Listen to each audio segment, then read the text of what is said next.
And just to let you know, the webcast has started, so we are live.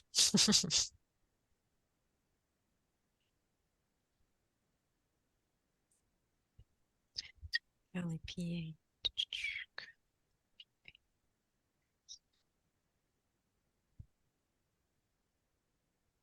Carolyn or others, can you confirm? Well, I see you can hear me. You can see me as well. Yeah, both. Yes, Okay, perfect. Thank perfect. you, Chad. Good All and right. good morning.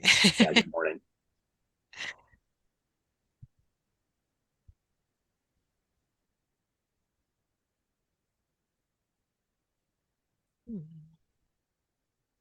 So we have some members in the waiting room. Da, da, da. So I just need to fix a thing with AV services that on the webcast they are displaying the Spanish PowerPoint in the English webcast and vice versa. Oh, okay, now I can lower the volume. Yeah. Um,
Very good. He was just practicing how to raise his hand. Excellent.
Morning, everyone.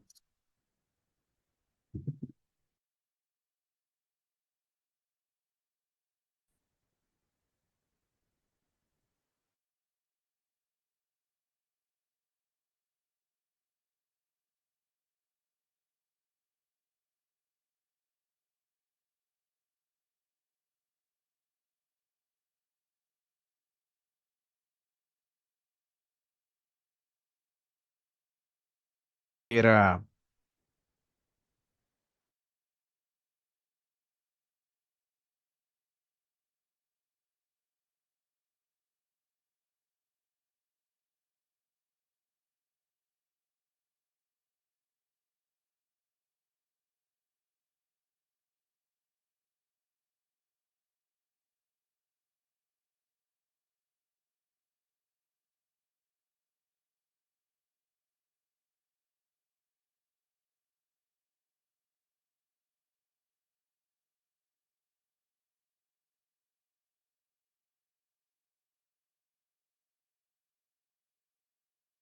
yes.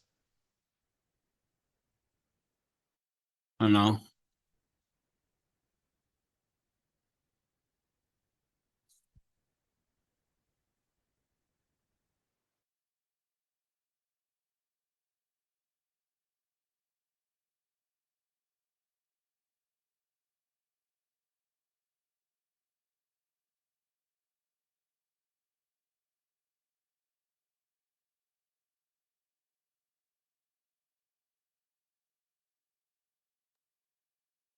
Yeah, I have my presentation in front of me on the screen in Spanish. Is that how it's supposed to be?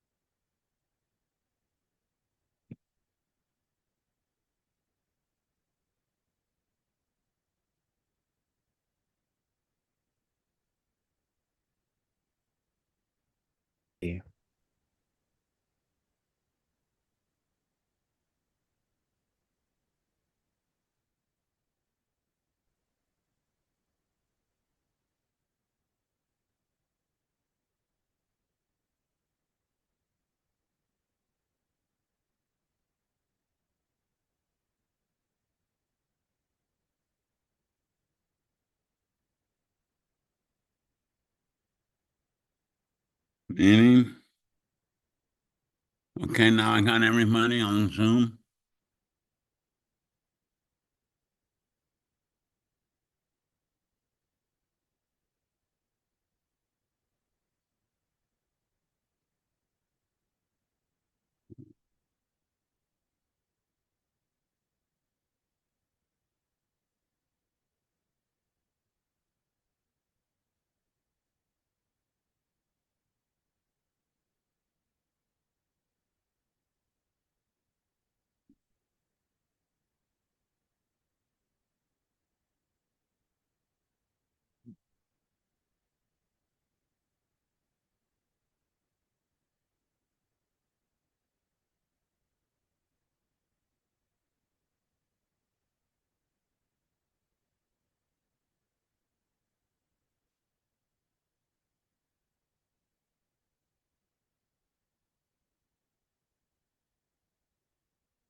All right.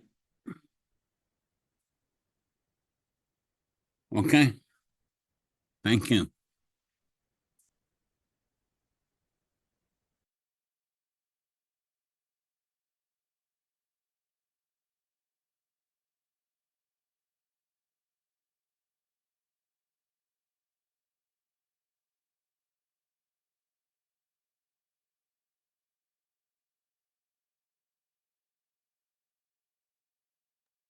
Carolina, can you hear me? I can't hear you now.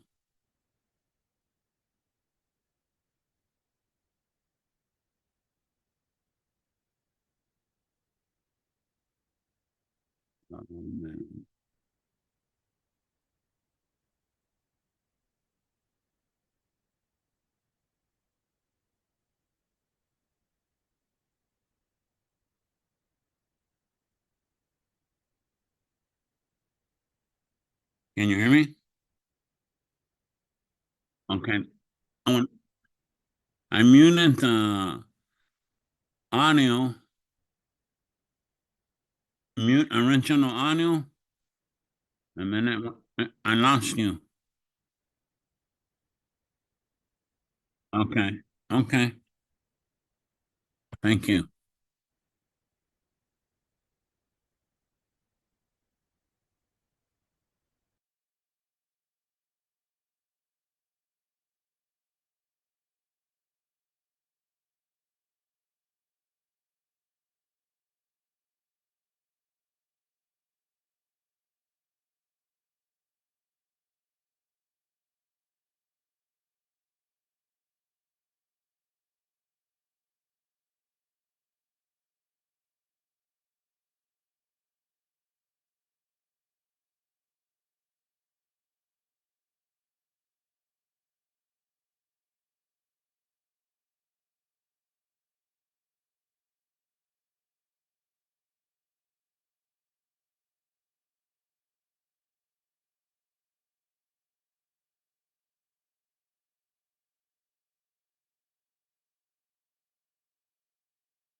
on to the next slide.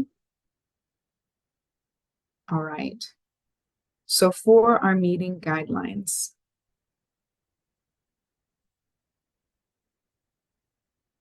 we encourage you once again to take breaks as needed and to speak slowly. We do have live Spanish interpretation taking place, so we will try to pause along the way to ensure that both languages are capturing the full complete sentence and thought.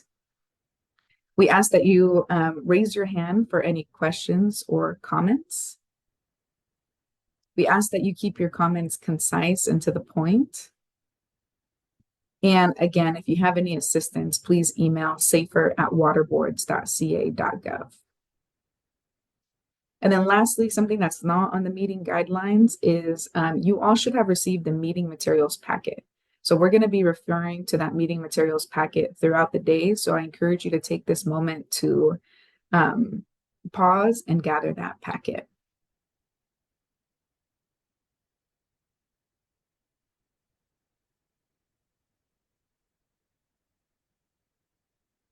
All right. Any questions before we jump into our introductions?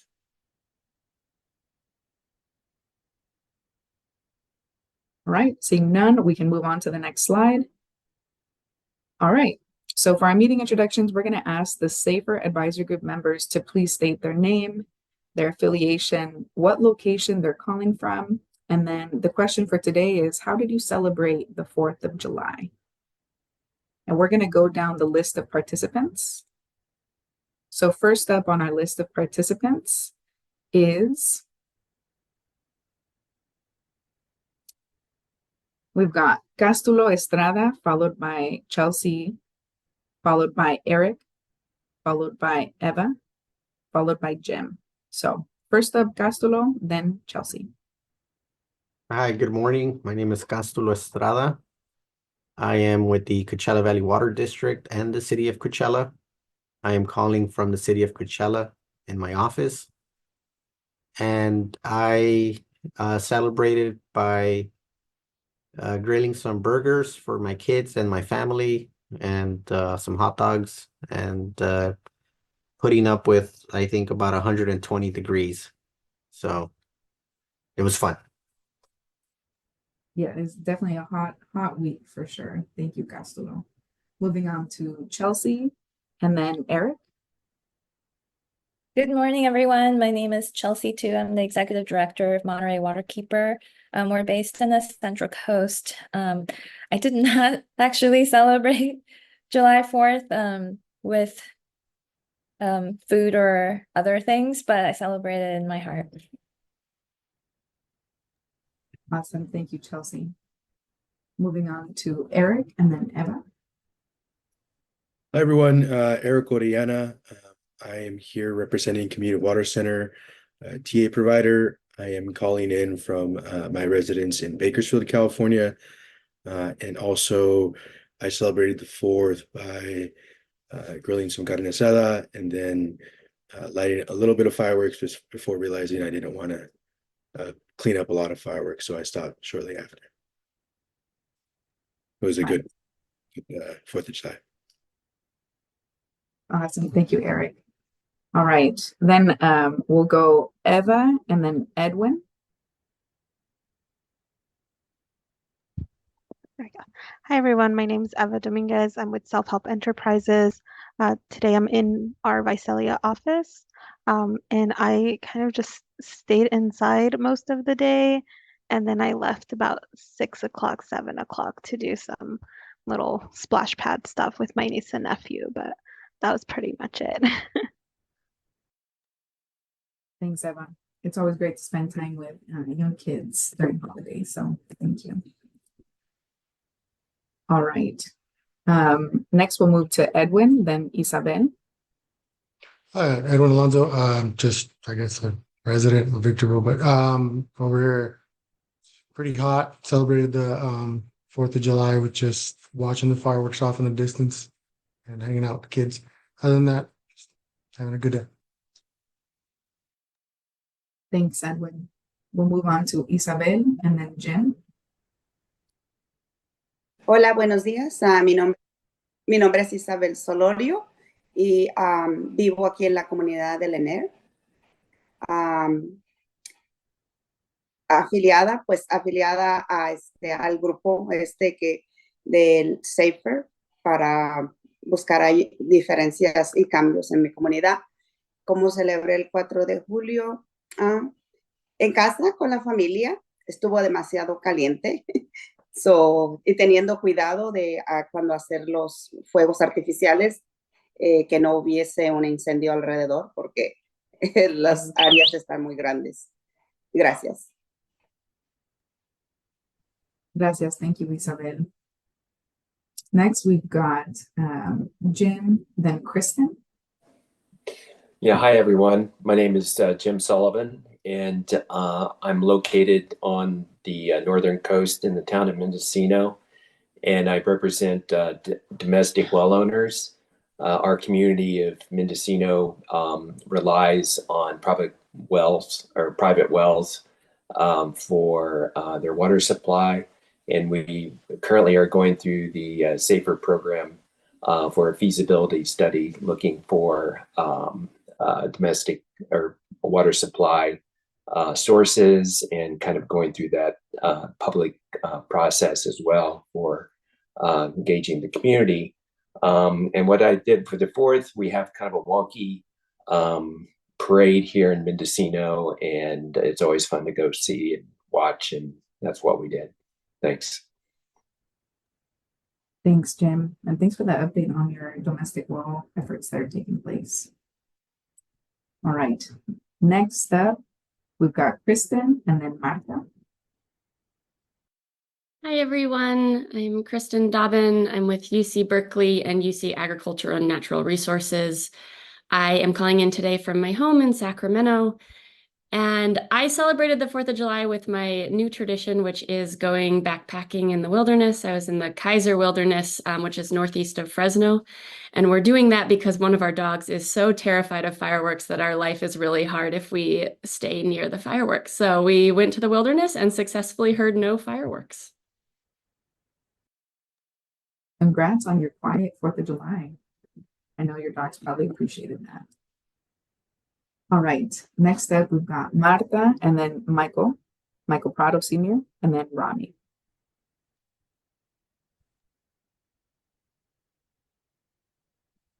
Yeah. Buenos días, mi nombre es Marta Curiel. Good morning, everybody. My name is Marta Good morning, my name is Curiel. Marta Curiel, and I represent the community Budvia. And July 4th, I celebrated with my family only, eating carne asada. There was no fireworks. It's very hot. Gracias. Thank you, Marta. All right, next up, we've got Michael and then Rami. Michael Prado, can you hear me? We can hear you. All right, I don't know what's going on with my camera. Anyways, my name is Michael Prado, and I'm with the Sultana Community Services District in Sultana, California, the Central San Joaquin Valley, and also a member of the Agua Coalition and several others. 4th of July, we stayed inside, nice and cool, and had pulled pork sandwiches with some margaritas. Thank you. Thank you, Michael. Sounds like a great menu. All right, moving on to Rami and then Shannon. Hey, good morning, everyone. Rami Kalan here. I'm with California Water Service. Stayed at home on July 4th with the family and enjoyed the fireworks being set off by my neighbors. So that was a good 4th of July. Thank you. Thanks, Rami. Next up, we've got Shannon and then Silverio. Yes, thank you. Shannon Murphy here. I'm with Aquamore, but also a board member of the Water Quality Association, so represent both the WQA and the Pacific WQA. I'm located here in sunny Temecula, where we get the breeze off the ocean in the afternoon. So it gets hot and then it gets cool by about 6 o'clock. My 4th of July, I spent several hours with my wife out paddleboarding down in Oceanside. So escape some of that heat doing one of my favorite pastimes out on the ocean. All right. Awesome. Thank you, Shannon. All right, moving up next is Silverio and then Stephanie.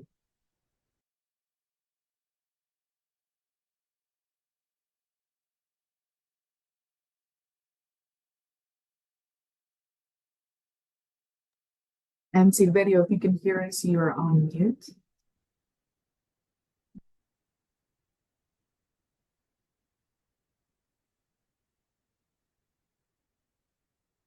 We'll come back to you, Silverio. We'll go to Stephanie and then Soren next, and then we'll come back to Silverio. Thank you, Stephanie and Agnes in Madera County. I'm here right now in downtown Madera. For the 4th of July, like many of you, we stayed home. It was pretty hot for being out and about and did a little grilling. Thanks. Stephanie. All right, Soren, and then we're coming back to Silverio afterwards. Good morning, everybody. It's nice to see you all. Soren Nelson with the Association of California Water Agencies here in beautiful Sacramento, California. We're living at 111 today, much like it was on the 4th, where I was neck deep in a pool all day. Sounds refreshing. Thank you. All right, Silverio, circling back with you. Silverio, are you able to unmute? Sí, buenos días. Buenos días, good morning. Sí, yo soy Silverio Pérez de la I am Silverio Pérez here in the Prado de Monterrey, and I'm participating or representing my community. And July 4th, I spent it with family, eating hamburgers. Thank you. That sounds really great. Thank you, Silverio. All right, next up, we've got Tanya.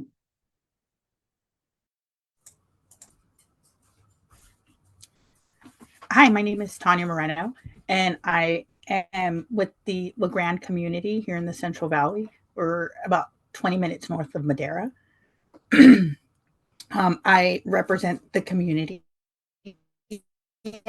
I'm also on the Parks and Recs committee. Our swimming pool is a community swimming pool, so we had about 20 kids over swimming with us for 4th of July, and then we had some nachos and set up a couple fireworks in the evening, and it was a great 4th.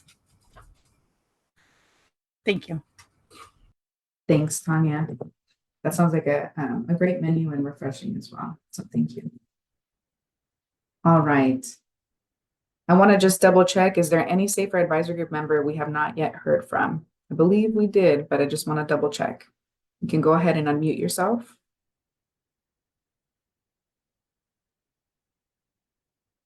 All right.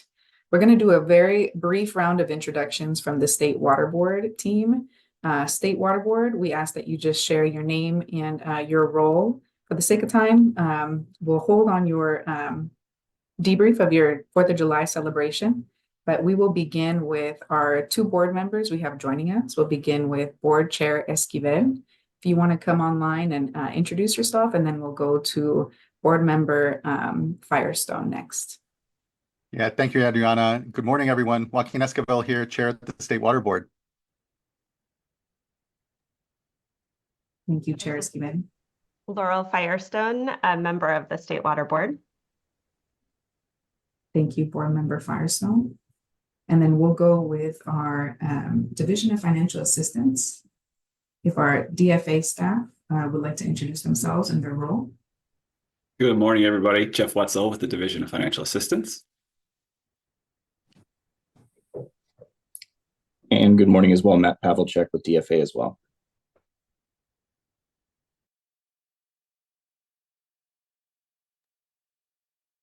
Thank you both.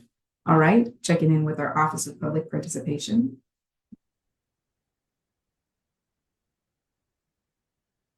Beginning with Caroline, then Rachel. Hi, good morning. So my name is Give me a second because I'm listening in Spanish. Okay, I will do this.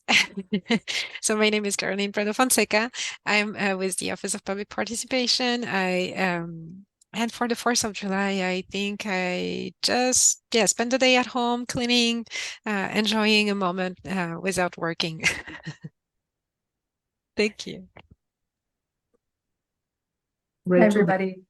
Thanks. Good morning. My name is Rachel Wittenberg, also in the Office of Public Participation, and I work there as a Safer Drinking Water Program Manager.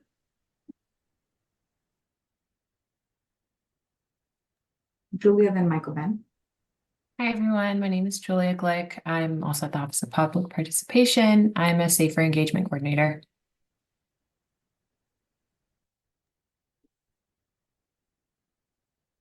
Good morning. I'm Michael Ben Ortiz. I work in the Office of Public Participation. I work with the SAFER program and do some other things in our department. Happy to be here and thank you. Thanks, folks. All right, moving on next to our Division of Drinking Water. Good morning, all. Nice to see a lot of friendly faces and hear about folks' holiday weekend. I'm Chad Fisher, and I work in the Division of Drinking Water. That's all from the Division of Drinking Water, Adriana.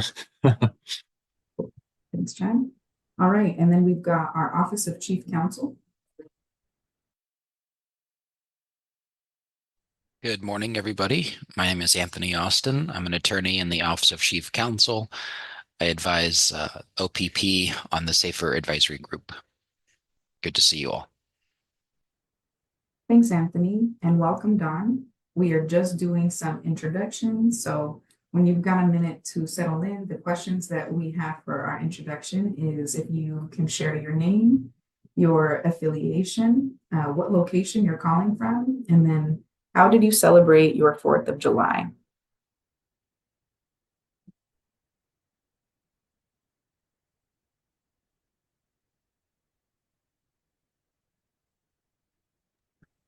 Okay, my name is Don James. My affiliation was Tallawah Dini Nation. My location here is in Smith River, California. We celebrated our 4th of July up there with all my kids and my wife. We went camping on Smith River and just stayed up there all week during the 4th. That's kind of what we do. We don't go do the festivities for about 10 years now. We just go off someplace by ourselves. So that's all I got.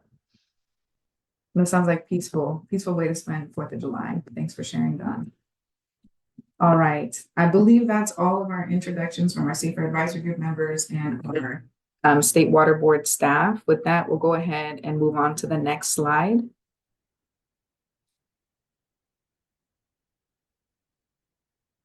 All right, so now we're going to kick off a series of presentations on our SAFER program goals. So if you want to go ahead and pull up your meeting materials packet, page 2 is the reference materials that we're going to be covering here today. And so to kick us off on this section, I'm going to invite State Water Board Chair Joaquin Esquivel to kick us off. Great. And we can go on to the next slide. Well, good morning, everyone. And thanks again, Adriana, and all the staff that I know it takes to pull together these meetings. And importantly, thank you to all the SAFER Advisory Group members. You know, we're here coming on 5 years, halfway through the 10-year commitment of the Safe and Affordable Fund, and a really important moment to acknowledge what we've learned, how far we've come, and to really refocus and assess what we think we can get done given the rest of the 5-year horizon of the current funding for the Safe and Affordable Fund. And you all have been just an incredible part of that, an important part here, being able to provide us feedback, guidance, and inform the board's work as we've stood up a program that hasn't ever been stood up here in the state, let alone anywhere in the nation. And so just have to start off with thanking all of you for your time. Your time is incredibly valuable, and here dedicating it to this group and to the board's work is just really appreciated. So huge thanks, and we can go to the next slide. Now, I think most of you know, but just as kind of a framing here, in 2019, when the Safe and Affordable Fund was passed, it was the first time that we were able to garner dedicated funding for small failing systems within the state. You all know, I think the ARC here In 2012, the human right to water was passed in the state of California. It really, because of advocacy and pushing from communities that have experienced inequity in drinking water and access to sanitation, enshrined in our state water code for the first time the values that this state has when it comes to ensuring the human right to water. But what it didn't come with were any new authorities or funding or movement. That's all something that we've been able to do here in the last years. And I'm sorry, am I freezing up a bit for folks? We're hearing you. Okay, all right. Well, and so, as I said, in 2012, we didn't have, again, a funding source. We just had, we know here, the imperative that we center communities and the human right to water within the state. In about 2014, as you know, the Division of Drinking Water was transferred from the Department of Public Health to the State Water Board. And then in 2019, again, is when we're first able to really be able to actually have a dedicated funding source to tackle, at that point in 2019, the fact that 1.6 million Californians were without access to clean and safe water. And so, the telescoping, if you will, of the effort, and then importantly here, as we'll cover, what we've been able to do over the last 5 years has been really critical. Next slide, please. I think it's important to note that it has been a programmatic evolution. Before, those first years, as we all can recall, when the Safe and Affordable Fund was passed and the SAFER program was created, we were still just getting our feet under us. We had a real need to quantify, measure, and actually understand the scope and scale of the problem rather, because the Safe and Affordable Fund at about $130 million a year was just the best guess of what we needed to actually start to actually have resources and begin to tackle the challenges out there. So that really beginning phase, that first year there, was a focus on developing the needs assessment, was developing ultimately the sources of information that begin to actually identify and see our communities for the first time in this holistic way, so that we as a state and all collectively here together can holistically address the solutions. So that led us into our intermediate phase, where we were beginning to identify solutions. We were also gathering together our other authorities. The Safe and Affordable Fund created the $130 million, but we know that whether it's mandatory consolidation, the ability to appoint administrators, the tools that are part of the SAFER program, it was a continued and still is a continued discussion with the legislature, with the administration, and with all of you as to what we need to actually accomplish something that in spirit seems quite simple, but we know in implementation is a lot more complex. So that brings us now to where we're refocusing here and being able to synthesize what we've learned these last 5 years and figure out, because although we did have goals here at the start of the program, as you all well know, general ones around how many consolidations we wanted to make, how many systems we thought we could bring into compliance within the years. What we have now is a more thorough assessment of all of our failing systems, and importantly, what it's going to take to get them to access the clean water. So we're really now focused on streamlining our programs. We adopted here last year recently a drinking water focused drinking water program here around how to expedite funding for the most critical projects, and are needing to, as we know, continue to accelerate the work. Next slide, please. So what have we been able to do in the last 5 years? I think importantly, we currently have all 380 failing drinking water systems on a path to long-term solutions. We've been able to put out $831 million in grants. That's 2.5 times more than before the program was even developed, and really create a pipeline of solutions for projects that include consolidations. It's 120 consolidations we've been able to do in the last 5 years, as we know, benefiting over 90,000 folks. And importantly, we've gone from 1.6 million Californians without access to clean water in 2019 to actually, if folks go to the dashboard, I know the number we've recently been using is we're at about 900,000. We're actually down to 700,000 within the last couple of months. we've had a couple of major systems that have been brought back into compliance. That's City of Stockton, East Nile Community Services District, along with some others. So, the 900,000 or so figure that I know we just recently put out with the needs assessment that was at the start of the year is actually down to about 700,000. So, when you think about the 900,000, nearly 1 million Californians net that have been provided here are provided clean, safe drinking water that weren't in 2019.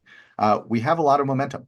We have a lot to be proud of, and here collectively be proud of in making headway on what is still, though, especially for those 700,000 Californians currently being served by failed systems, a pressing and important issue to continue to focus on.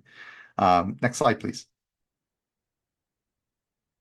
So where do we still have yet to go in this 5-year mark? And we know, again, we still have not 900,000, but about 700,000 individuals that aren't being served clean water. That still is around 380 systems.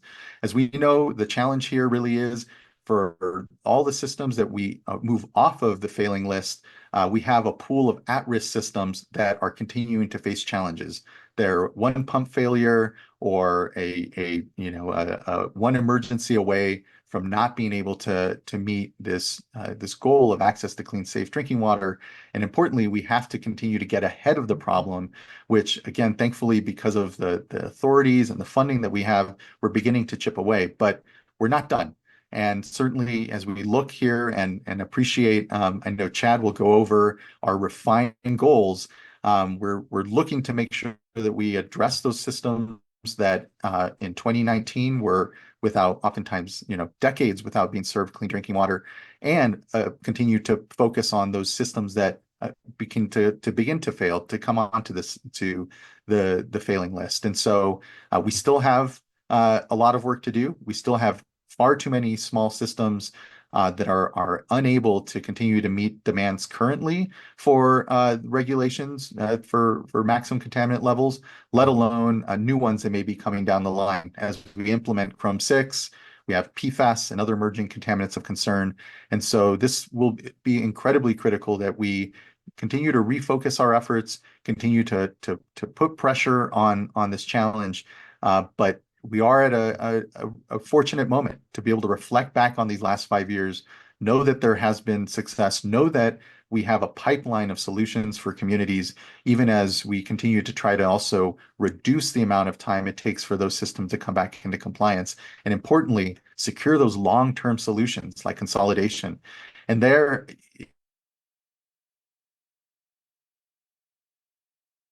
a water district, but also Placer County. I think of Ukiah, think of Porterville as well, where we've actually, because of the ownership of larger systems and communities, have to be able to expand our work, knowing that again, $130 million is not actually a lot, especially compared to the challenge that we face. But it does give us resources here to create that pipeline, and importantly, partner with other agencies to accomplish all of this work. So just thank you all again for your continued contributions to this discussion, for keeping us accountable, for bringing your best thoughts and helping us to achieve what nowhere else in the nation is there, this sort of momentum and focus on communities and their lack of access to clean drinking water. So just thanks. Really appreciate here being able to be part of today's meeting, and look forward to Chad being able to start to dig into the challenge, the goals that we've been refining. So next slide, please. There we are. Thank you very much, everyone. All right. Thank you, Board Chair Esquivel. Really appreciate the comments. And there's two things actually that really struck with me, and I'll share them here. One is that connection to the human right to water, and really that SAFER is operationalizing that. I love how you articulated that. And then I also liked that, accelerating our drinking water solutions from 1.6 down to 900,000. And then even just in these last few months, like we're seeing bigger and bigger drops in the folks who don't have access to safe drinking water. So I really appreciate that, and it gives me a little bit of time to reflect. Oftentimes I'm in the weeds on particular community. So we can advance the slide now. All right, so like Board Chair Esquivel said, I'm going to get into our SAFER goals and get a little bit more granular. So these are our newly introduced SAFER goals. There's 3 of them here. I only have 6 or 8 slides. So these are the goals that we'll talk about, and I have a slide on each of them to get in a little bit deeper. So goal number 1 is is that people in communities that didn't have safe water now have it, right? And so for me, this is the SAFER fundamental, right? Bringing drinking water solutions to communities, and like I'll talk about in a subsequent slide, focusing on the communities that haven't had access to safe drinking water for the longest period of time, right? And many of the communities, it's been a decade or more that folks have had to, deal with the reality of just not having access to safe drinking water. So we really want to focus in on those that haven't had that access for the longest period of time. Then goal number 2 is that all communities without safe drinking water are on track to get lasting solutions in place as swiftly as possible, right? And so this is, we are addressing all communities, right? And that we are ensuring that each are on a path to safe drinking water, right? And even as we prioritize those that have been, haven't had that access for the longest period of time, all communities and schools that don't have access to safe drinking water are on a path. And then goal number 3 is California's most vulnerable communities are transitioning to be resilient and present cycles of failures. So this is really about that we want to address and solve and partner with communities to solve drinking water issues and bring a lasting, sustainable solution, right? And so that we partner with communities to solve the problem once, right? And that community can now rely on that solution and have, I keep saying sustainable, but that's really what it is. They'll be resilient to future challenges and have a sustainable source of safe drinking water. Okay, with that overview, we'll get a little bit deeper. So next slide, please. Great. So goal number 1, again, people in communities that didn't have safe drinking water now have it. And we're going to focus on, I'm repeating myself a little bit, but maybe it bears repeating, is that we're focusing on finding drinking water solutions, partnering with communities to find solutions that have been, that haven't had access to safe drinking water for the longest period of time. And so we're focusing on communities that, prior to July 2019 didn't have access to safe drinking water. And so that's at least 5 years, right? That these communities haven't had access to safe drinking water, but many of them longer than that. So focusing on folks that have been suffering the longest. Our numeric goal, right? So we need to hold ourselves accountable and aim for a number, right? And so our goal is that 90% of those systems that were failing in 2019 will be back into compliance, and that means delivery of safe drinking water into folks' homes and into schools, right? That's the back in compliance by 2030. And I should have updated the numbers here, so my bad, and I'll get the updated numbers. But it's actually more than 290 communities that our goal is. It's above 300 that 90% will be. And so, and then likewise, we have a lot of projects that are in the pipeline, and these projects take time to evolve and the solutions to be implemented. But I bring that up is because we're seeing the fruits of the labor over the last, as SAFER begun, and so now we're seeing a lot of the fruits of that labor. And so about 2/3 of the folks that were failing in 2019, we've forecasted that they'll have access to safe drinking water in 2026. So next slide, please. Great. Pardon me here.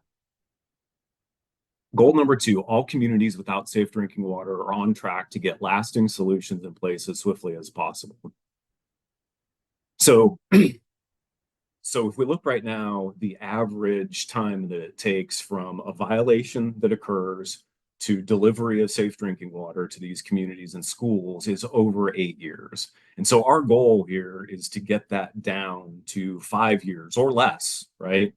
And to dive a little bit deeper, what we see is that when a system has a violation, many systems rectify that solution or that problem in 2 or so years. And then on the other side, many communities and schools, it takes many, many years. And so we kind of end up with this barbell, right? And so what we, again, kind of focusing back on goal number 2 is we really want to take those folks that are the communities that have the most difficulty in finding a solution and focus our efforts there. And that's how we will bring down this time, right?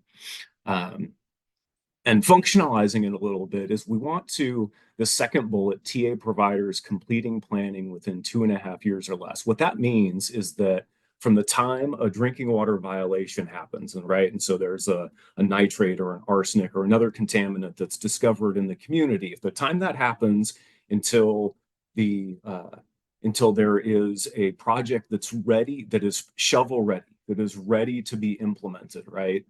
And there's a lot of planning that has to happen, but that is 2.5 years or less. And so that will put us on track to meet that 5-year or less deadline, you know, thinking that the construction is going to take a couple of years also. And that planning, I'll get into that a little bit, is, you know, that is doing an alternatives analysis, you know, partnering with the community to find the best solution for the unique needs of that community or school, right? And then doing design and environmental work and all of the nuts and bolts that it takes to get a project ready to be constructed. And then the third bullet there is the Division of Drinking Water. We're improving our enforcement to include deadlines and corrective action plans. And what this means is that again, it works with all of the other things that I've talked about, but it establishes a path and milestones and deadlines for delivery of safe drinking water. All right, goal number 3, slide please. So goal number 3 is that California's most vulnerable communities are transitioning to be resilient and prevent cycles of failure. So, you know, so this is right, this is providing sustainable solutions so that communities and schools can be resilient. And our gold standard here, right, is consolidation. And we've been focusing on and will continue to focus on consolidations in the future, right? Because it, like I said, it is the gold standard. This is the sustainable solution when that opportunity exists. So our goal is that, pardon me. Our goal is that 55 more community water systems will be consolidated in 2026, and then 130 of them will be consolidated by 2030, right? And I can't emphasize it enough, and maybe I'm preaching to the choir here a little bit, but like, you know, that represents, you know, a multiple decades long solution, right? This isn't a few years solution or something like this. And that, you know, for me, I was reflecting on this last night as I was looking at these slides, is like, you know, that's about rebuilding trust for me in drinking water, right? Removing that question from folks that live in communities that haven't had access to safe drinking water, right? And so that decades long solution that can be provided, you know, I really feel passionate about it because I want folks to trust their tap water. I've been doing this a long time. It's been my whole career. And so I really like this goal and this piece. So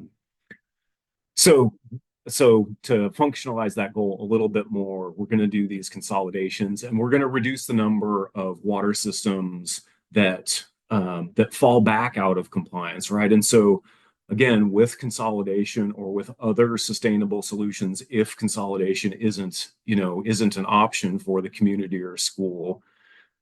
If a water system is going to fail, right, we want them to fail only once, right? And we want to partner with the community and school to bring a drinking water solution that means that they do not fail again. And then we'll also measure this by reducing the number of communities and schools that need interim emergency assistance. That they make a funding request for interim and emergency requests, right? This is that, a community that has an emergency requests funding from the state water board to address that emergency. And so here, what we want to see is less emergencies, right? And so a more resilient water system, less emergencies. All right, I think we can go to the next slide, please. So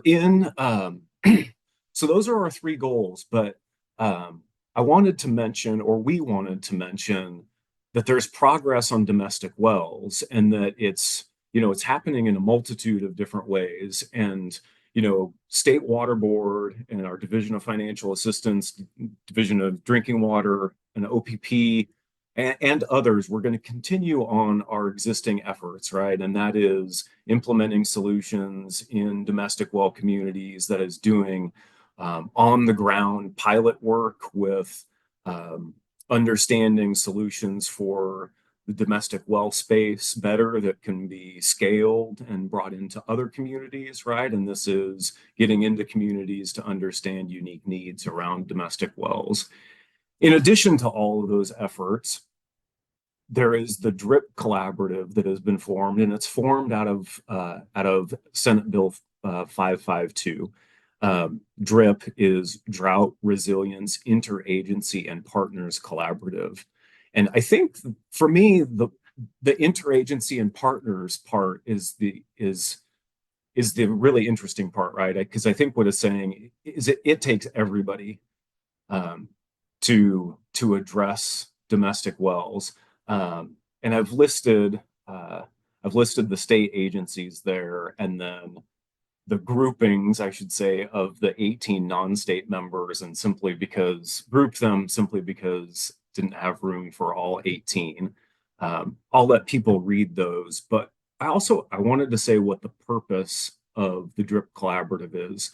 I didn't have room on this slide, so I'm just going to say it, which is facilitate proactive state planning and coordination, both for pre-drought planning and mitigation, emergency response, and post-drought management. And then second, to develop strategies to enhance collaboration between various fields. And then third is consider all type of water users.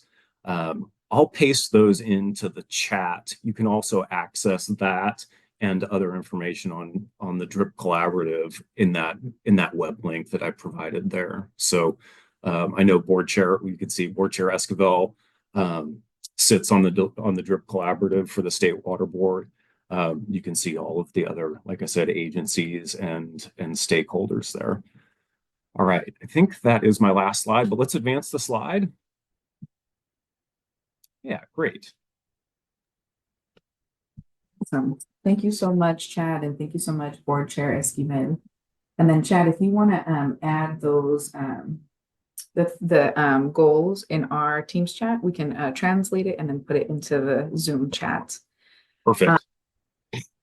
So we are now going to be transitioning to debrief, reflect, and talk about what you all just heard. So as a quick recap, Board Chair Esquivel talked about where we are in the SAFER program. We're halfway through the 10 years of implementation, and we're taking this opportunity to really refine our goals and to determine how do we want to best spend that next 5 years together.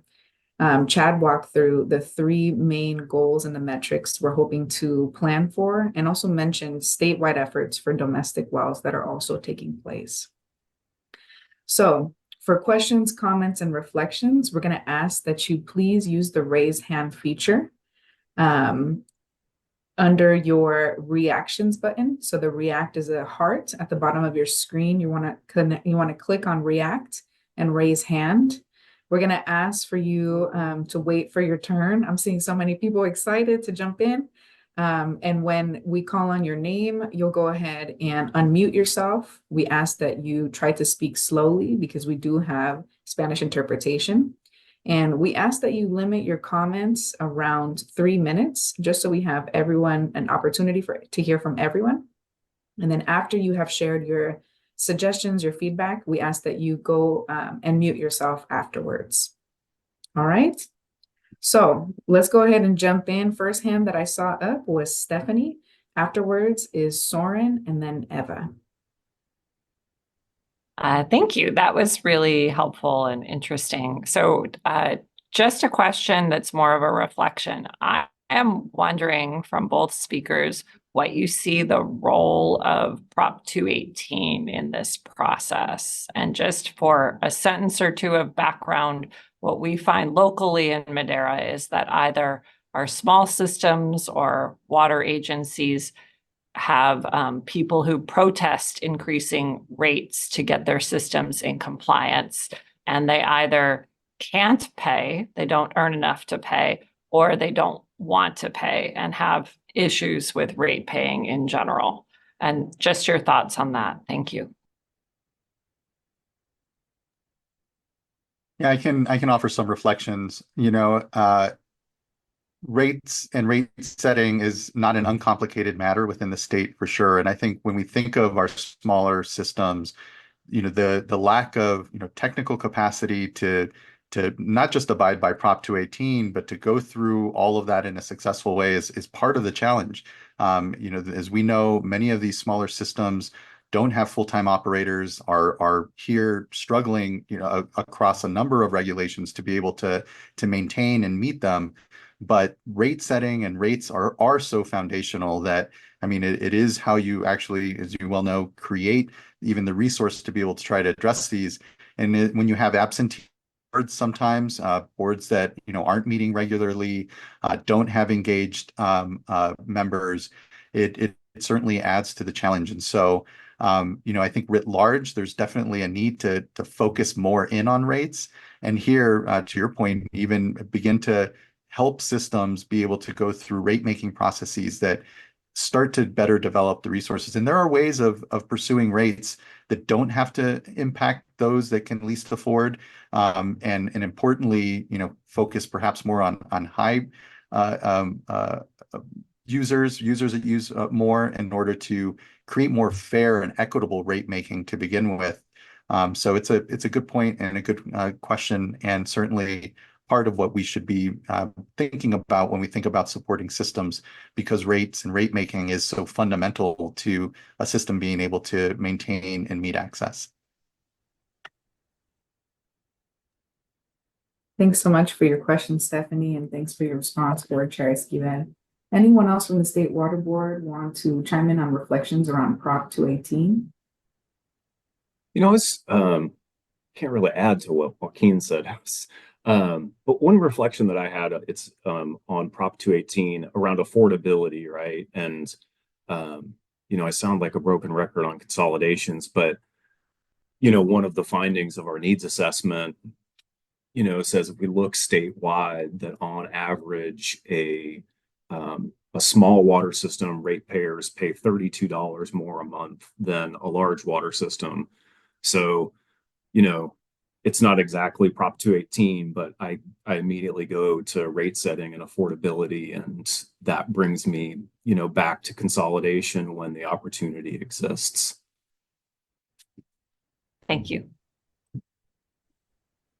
Thank you, three. All right, next up, we've got Soren, and then we're moving on to Eva. Yeah, thank you. And thanks particularly to Chair Esquivel and Board Member Firestone for joining. I know how packed your schedules are, so appreciate you joining us today. I have two questions. One is a clarifying question on the slides that Chad and the chair presented on. I think on the first slide, it says, in 2019, we had 1.6 million people without access to drinking water. And then on a later slide, it said 2 million people, again, have access for a net gain of 700K. And then on the next slide, it was, there are still 900K, which was corrected to 700K, that still don't have access. I'm wondering if you can help me reconcile those numbers, because I'm not good at math, but the math isn't mathing, and I know that the criteria we've used to define the problem has evolved over time, and we have better information now than we did 5 years ago. But I'm just curious if you can help me sort of understand those different numbers a little bit better. Thanks, Yeah. Soren. Could you refresh on what slide? Maybe we can go to that so that everybody knows which one you're talking about. Can you restate that? Yes, I think it was slide 16, let's see, 16, 18, and 19. Is it this one? Yeah, that was the first one. Thank you. Yeah, I appreciate that question, Soren, and I'll kick it to Chad as well to help fill in. But at its simplest, 1.6 million Californians in 2019 is if we apply our current failing criteria to systems then, and then, and because importantly in 2019, our first failing list, the first failing list that we, Human Right to Water list, I think as it was called before the Safe and Affordable program, the SAFER program, just had failing systems that weren't meeting a maximum contaminant level, a primary maximum contaminant level. So that's anything, that impacts human health, which includes, all the usual, arsenic, 1,2,3 TCP, the primary maximum contaminant levels. If a system wasn't meeting it, that was the criteria, and that was the only criteria. Importantly, secondary contaminant levels or secondary contaminants, which include taste and odor. So if the water doesn't taste right, if it's brown, and importantly, if you're failing because of a lack of reporting, not meeting reporting obligations, those were all added. And so that 1.6 million Californians and systems, that's to apply consistently then looking from 2019 on. The reason why you see a net gain number and a total number is because, as we know, systems between the last 5 years have come onto this the failing list and come off.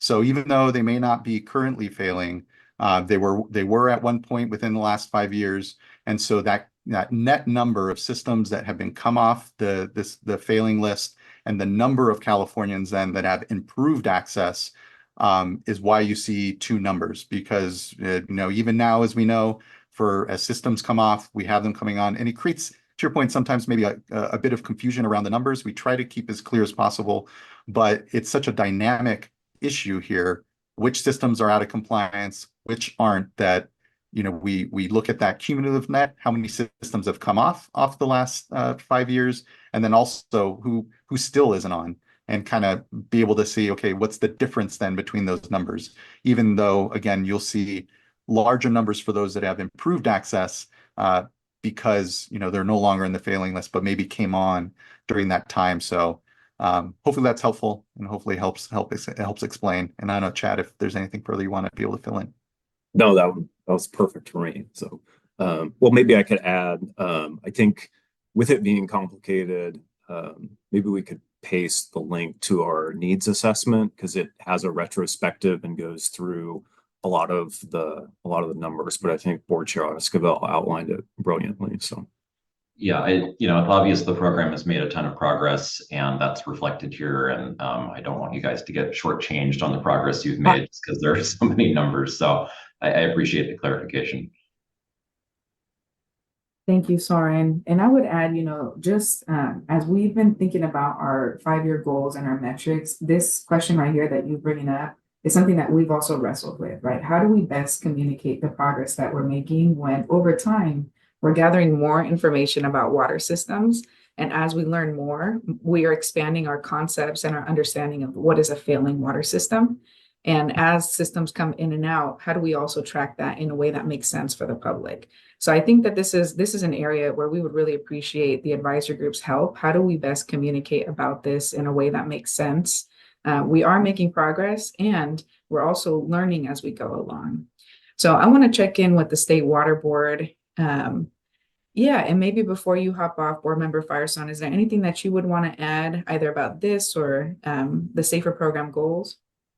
Sorry, yeah, and I will be back quickly, but I mostly just wanted to say we've done a lot of thinking and reflection on how to capture what we're doing and also, or what we've accomplished, but also what does success look like and how do we really focus in over the next few years? And so this, presentation reflects that, but the goal of this meeting and space, it really is to get your feedback on things. So I just encourage folks to share ideas or feedback and not only feel like you have to answer or ask questions. And we'll look forward to hearing all of that. And if I'm hopping on and off, I'm still going to get the information. So I appreciate it.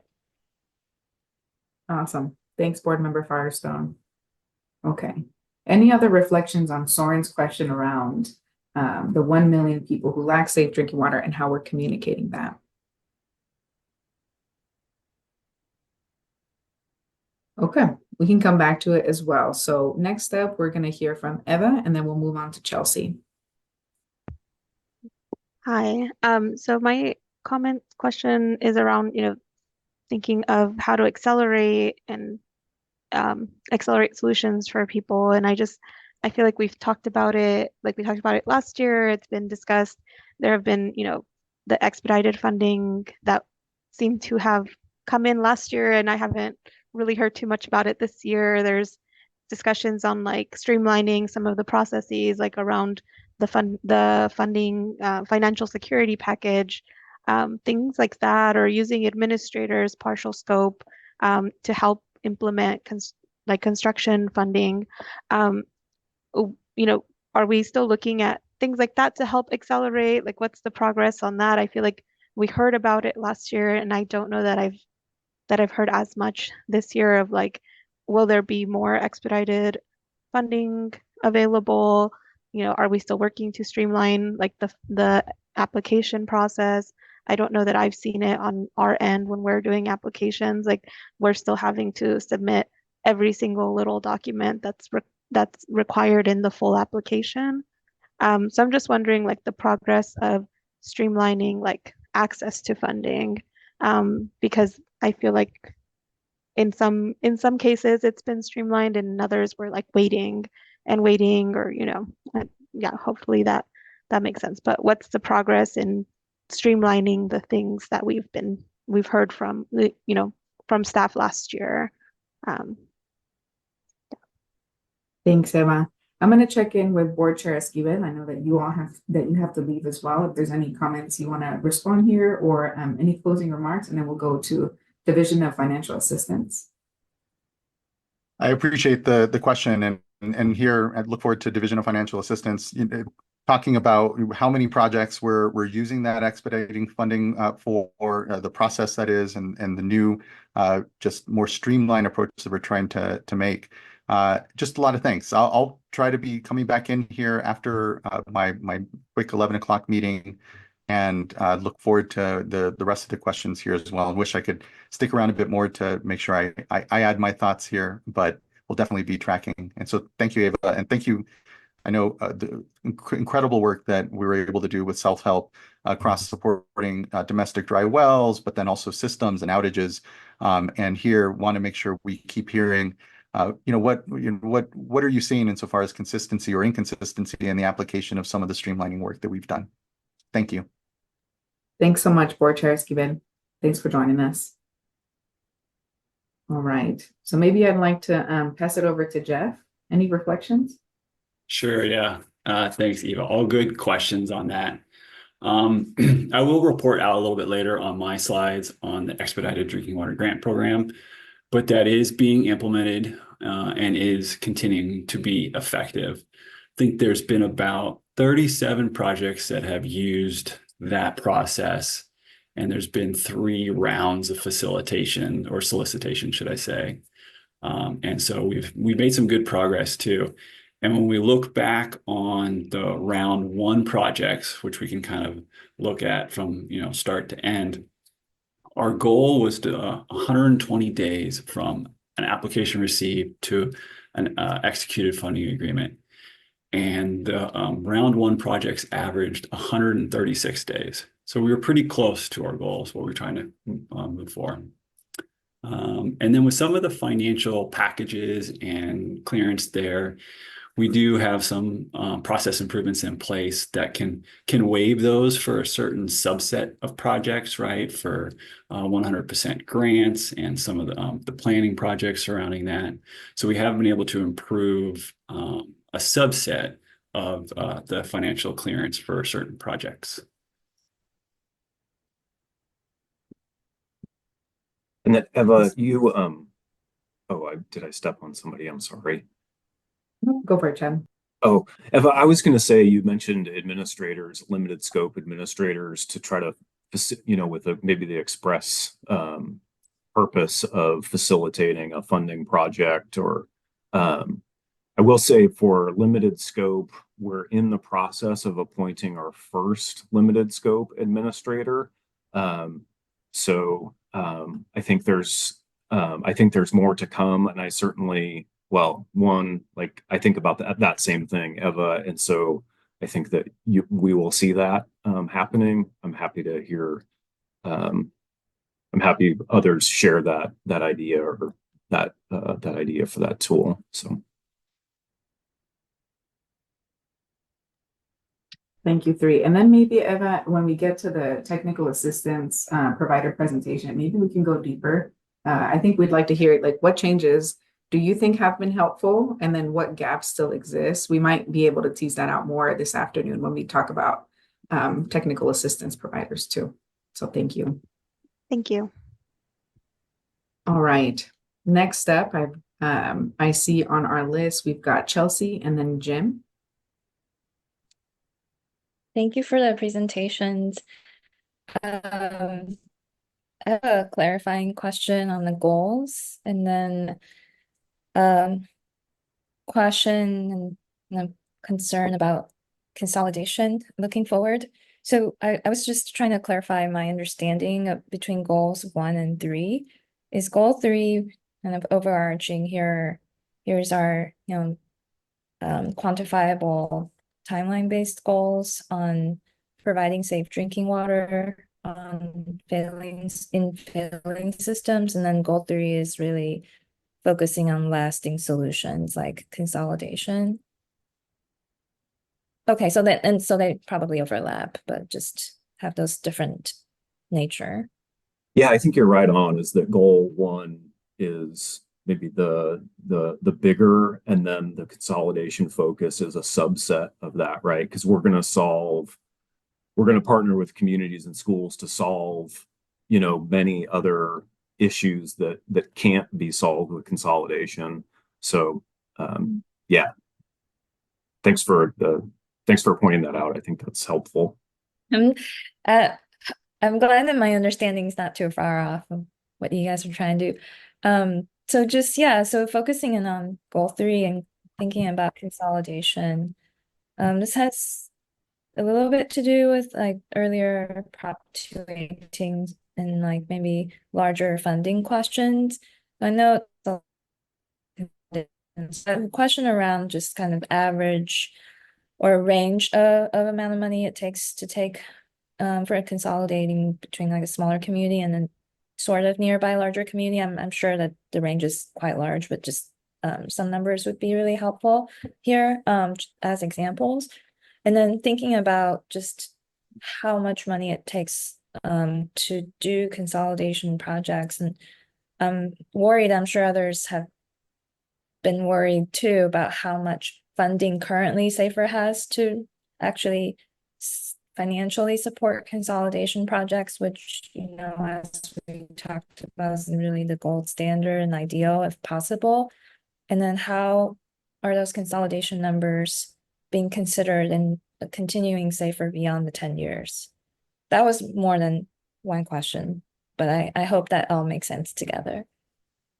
Yeah, I think it's an excellent question, which is maybe a few things to mention. One is we see construction costs, we see soft costs and construction costs across the board, whether it's for a consolidation or a treatment solution or a new source or whatnot. We see those going up just like I've never seen in the 2 decades that I've been in the drinking water space. So costs are increasing. Consolidation, and then the question around, what does a consolidation cost? each situation is unique, right? You can think about one that maybe um, the receiving system is just across the street from the small system, and it's a connection, and maybe even the small system has a distribution system that is in good shape, and so there just needs to be a connection facilitated, and we have some of those, and those are relatively inexpensive. And then I think, like you're alluding to, Chelsea, like if it's the smaller system is a few miles away and maybe needs some upgrades to their existing infrastructure, it's millions of dollars. So I think your comment is a good one, and I won't step on DFA, but yeah, we do the 130 million safer, per year.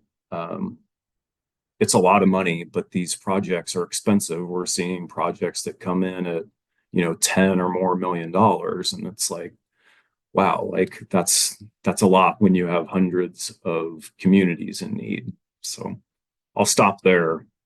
I hope you can hear it in my voice that I'm there with you, like the cost and the magnitude of what we're trying to do. Yeah. Well, I appreciate your addressing it. I feel like it's the growing elephant in the room, and I just thought I would address it on behalf of other people I'm sure are worried about this. Thank you, Chelsea. And I think that's really important, and it'll tie into our conversation around the fund expenditure plan priorities, because it's true, there's a lot more need than there is money. And so we really need your input to help us determine how do we use this limited resource. So thank you for flagging that. We're going to go to Jim and then Isabel. And then I want to just run through the list of the people who we currently have. We're planning to take a break in about 10 minutes and then transition into our next topic. So here's who we've got on our list. We've got Jim, Isabel, Kristen, Castulo, Silverio, Eric. And that's our last speaker is Eric. So we'll go to Jim and then Isabel. Okay. Yeah, thanks everyone. Great presentation so far. And I had kind of the same questions as Chelsea had regarding the consolidation question, and especially the smaller systems that might have homeowners associations that feel that they have the greatest system around when they have leaking tanks and 50-year-old infrastructure. So I see that challenge with reaching those type of systems on the benefits of consolidation. But I had another question for Chad regarding the DRIP collaborative. And one of the things that I've been trying to focus on in our community is water quality as well as quantity. I'm finding an easy way for homeowners or domestic well owners to get a test their water is kind of a challenge for the typical homeowner to kind of navigate laboratory and arranging to have water tested. Our county doesn't really have the bandwidth to help homeowners with that. And I'm just wondering at the state level if there's some consideration to make it a little easier for a private or domestic well owner to sample their well. Thanks, Jim. Thanks for identifying. It is a gap, right? It's more challenging than we would like it to be, right? I think, from navigating paperwork, chains of custody, actually even grabbing the sample, et cetera. I guess I'll say I'm not sure of how we're addressing that particular gap, but I will pass it up the chain to our DRIP collaborative folks and ensure that comment is heard there as well. Yeah, I think it's an important piece because, folks, when they drink water, if it tastes okay, they feel it's okay. But, as a lot of folks know, those contaminants that are of concern, you can't taste, or, like nitrates and E. coli, those type of things of, real concern. And it should be much easier than what I'm finding for homeowners to go through. Yeah, I will say, or I should mention, we do have partners, funded by the state board and funded elsewhere, right? If you're in particular areas of the state that do have domestic well sampling programs, but it's not everywhere. And Yeah. you make a great point of colorless, odorless, tasteless, etc. And it's just the education Right. around. Anyway, yeah, I'll stop. Right. Thank you. Thank you. Jim. Yeah. Thanks so much, Jim and Chad. And Chad is right. In different areas of the state where there's, for example, irrigated lands regulatory programs, there is domestic well sampling and domestic well bottled water replacement programs. I know that some of our technical assistance providers are funded through SAFER for some of that, but there is not a uniform statewide approach, and that is a gap that maybe this body will help provide feedback on. So thanks for flagging. We're moving on to Isabel and then Kristen.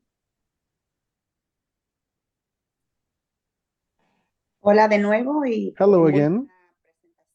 Excellent presentation. Really enjoyed it. But again, my focus is always going to be consolidation, right? And that's still where I'm at, is consolidation. And the other thing that left me just a little bit confused, I know that the subject already came up and some great questions came up already, but it was Prop 218, right? I believe that was implemented recently. So that prop,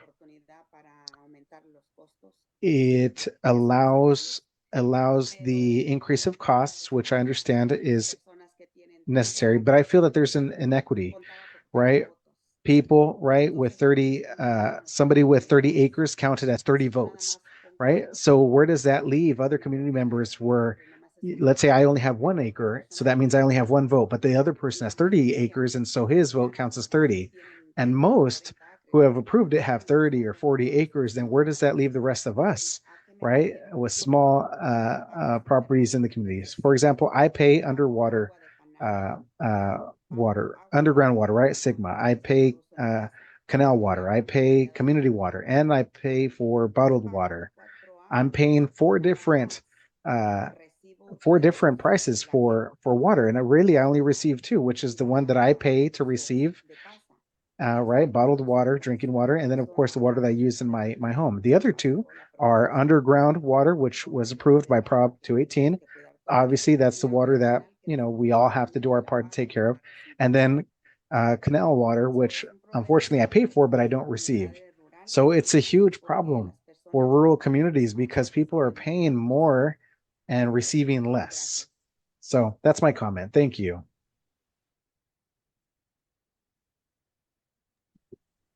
Thank you so much, Isabel, for pointing out, voting imbalances and how that affects water decision making. Any reflections from the State Water Board team? Just the acknowledgement and reflection that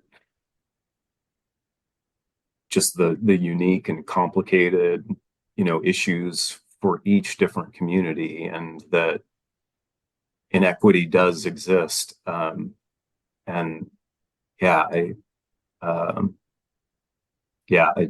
guess that's just, Isabel, that I just want to acknowledge that. And I appreciate the comment, and it hits me here. So Thanks, Chad. Thank you, Isabel. Sí, lo que sucede, perdón, es no hay igualdad. And if I may, what happens is there's no equality, right? It's it's a form of segregation. So this law is meant to protect. And so something has to be done about it, because otherwise it's more of the same thing, the powerful ones, right? Those in power make the decisions that affect everybody, and these decisions are made in such a way that those people in power stay in power. And it's not about control, right? It's about equality. It's about equity. Yeah. You know, somebody with 30 acres, 30 votes, right? Compared to somebody who, let's say in my community, right? 155 residents. I mean, come on, how can we even compare? So it's just, that's not fair. It's not equality. And I apologize, but that's my comment. Thank you. Yeah, no need to apologize. I think that's really helpful. And I think that the way that water districts make decisions and how they comprise their board and who is a voting member and how many votes a district is given, that's something that the water board doesn't have jurisdiction over, but I'm wondering if that's something, an area that we may want to look into. So I think that's something that we haven't looked into so far in terms of what is the water board's role in addressing that, but you bringing up really important points around who is making decisions about water. So thank you. I think that's something we'll look into. All right. Next up, I see Kristen and then Castulo.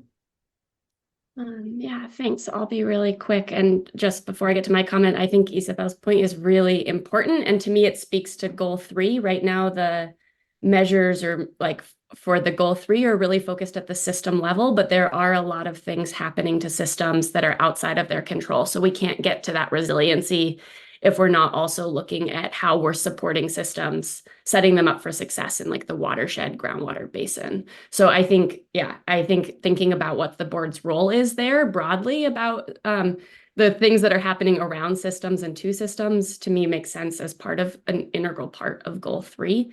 My main comment, and I just want to say thank you for doing these measurable quantitative goals. It's really helpful and easier to respond to as an advisory committee member, at least for me.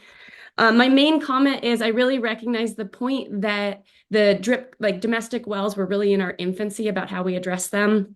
And they are not only part of the board's purview, but relate to other agencies. And we have other forums for addressing them. However, the SAFER program does explicitly address domestic wells and SAFER and state smalls, and they're not represented in any of these goals right now, which I find a little upsetting. So as 2 actionable suggestions, I think in goal 1, there could be a measure around number of residents who receive interim supplies.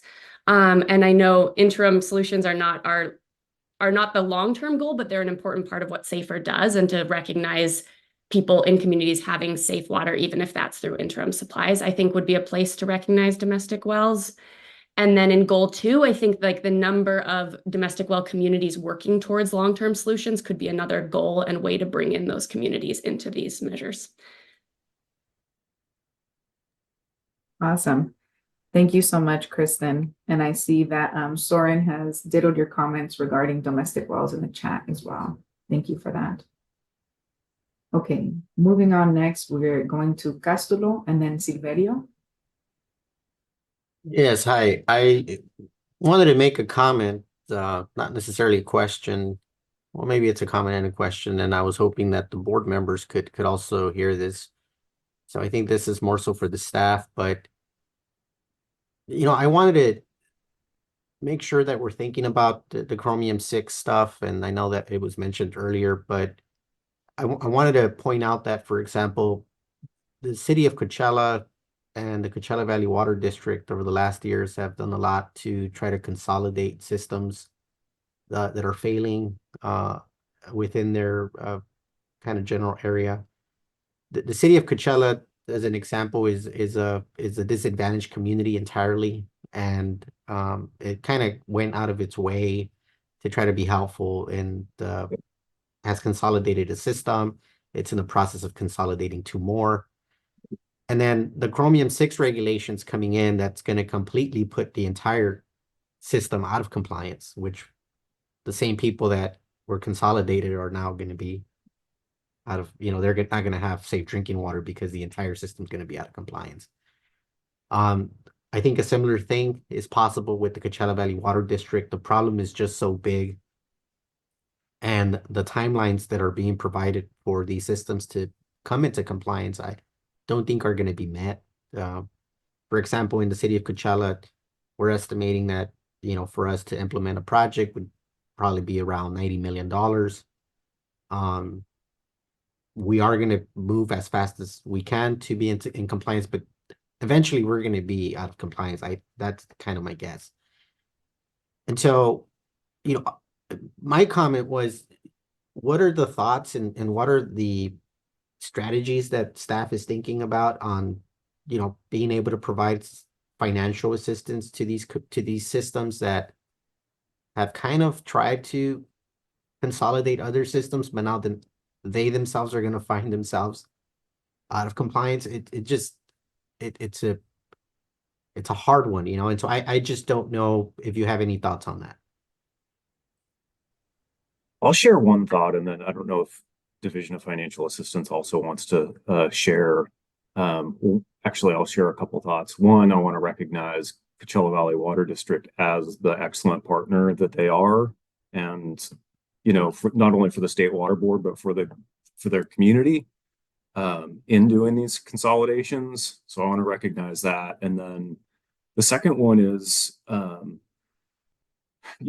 of the reasons, why, if we take a step back, like why consolidations, really provide a sustainable solution, is because the larger water system, is better able to meet future challenges. And I think Chrome 6 is one of them, right?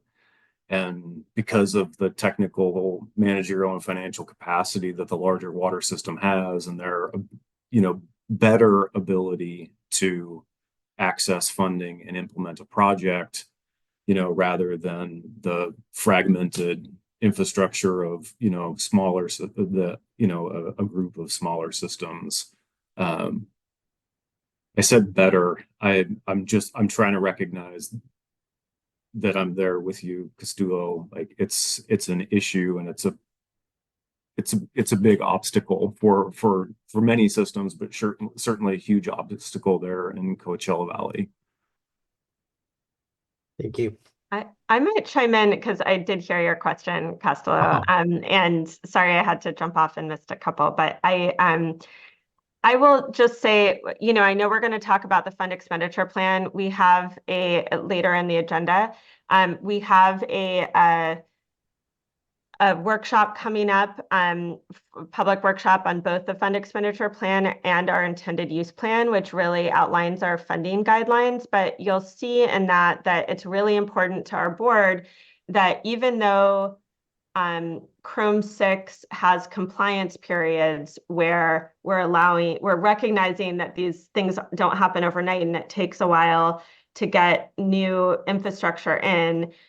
We want to make sure that those projects are prioritized for funding in the same way as if it was a failing system. Like, even though you're not a failing system, you get treated like that for prioritization of funding purposes. So I think the board really does, want to support systems like Coachella that are doing proactively. I mean, you have been for a while. This isn't just like you've been waiting till we've done the MCL. You've been doing a ton already, and others have too, to be able to get into compliance once that MCL was adopted. But it does take time, and we recognize that with the compliance periods, and then we want to make sure we're prioritizing it with funding. I think you'll see that. Again, I encourage folks to continue to participate in the workshops we have on the different funding guidelines, but this will be a good space also this afternoon or later today in this meeting. That's very encouraging, board member, and we really appreciate hearing that. Thank you. Thank you, 3. All right, next up we have Silverio, and then Eric is going to close us out as our last speaker. Buenas tardes. Good afternoon.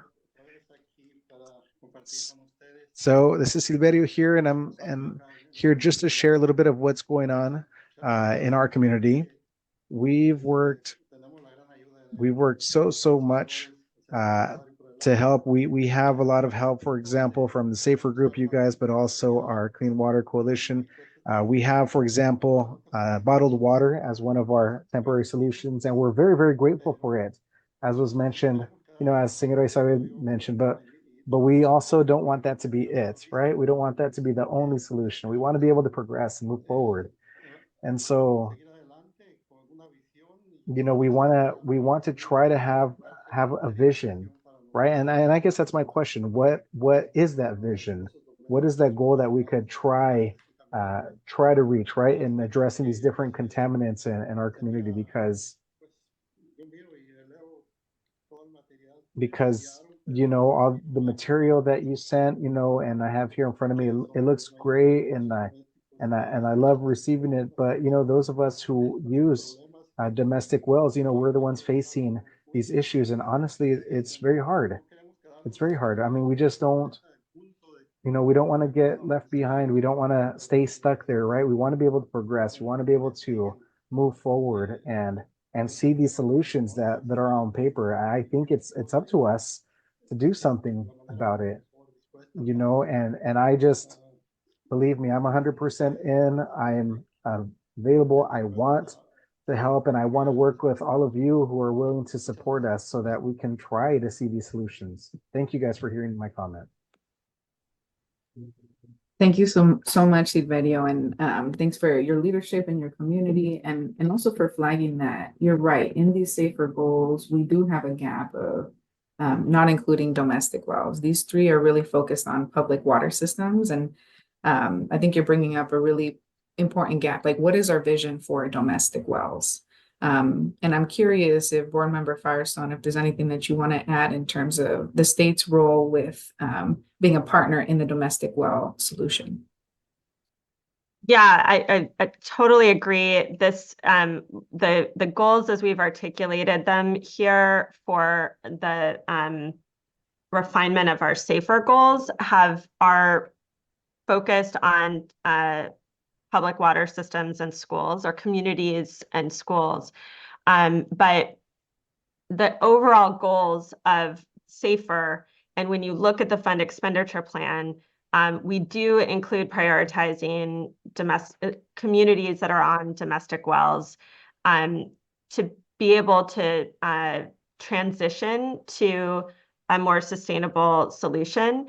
But we don't have that. Our overall strategy as a state really needs more development. And our chair, as Chair Esquivel mentioned in his slides, that right now we're looking at maybe helping to use the DRIP group, which has a more holistic set of stakeholders, including local governments, DWR, different emergency response, to try to be able to have a more holistic strategy overall as a state on how to support domestic wells. But that said, I think we still very much see domestic wells as part of the overall goals and priorities of the SAFER program.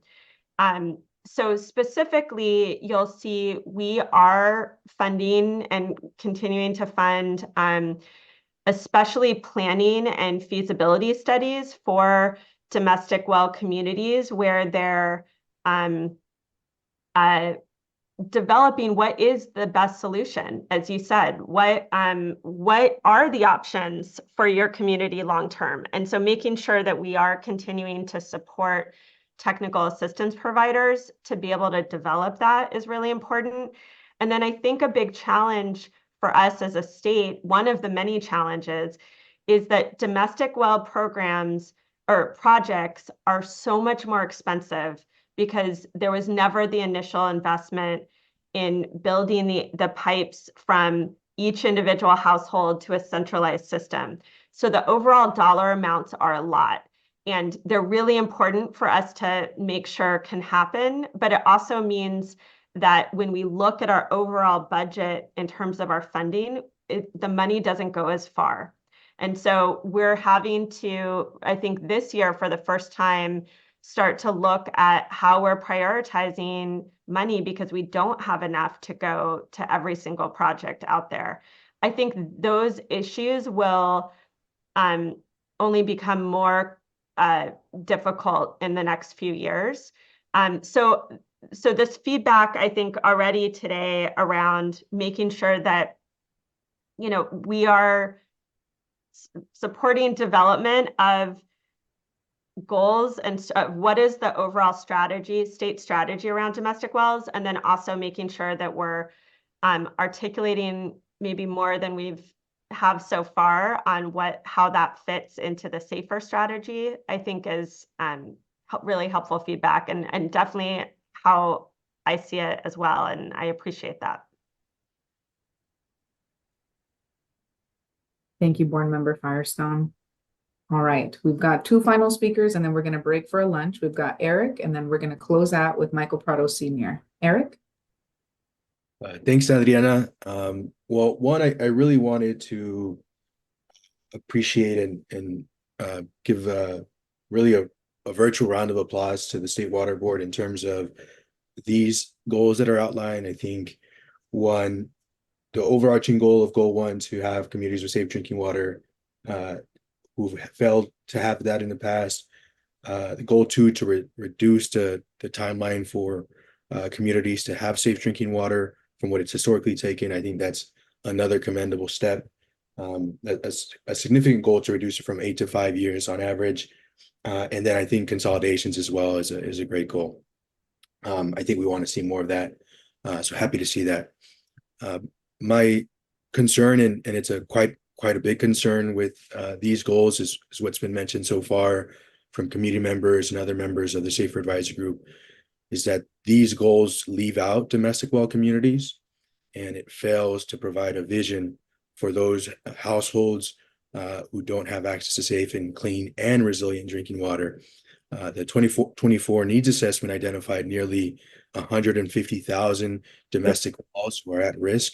And, you know, if we calculate 2 people per household, 3 people per household, that's a large number of Californians who don't have access to safe drinking water.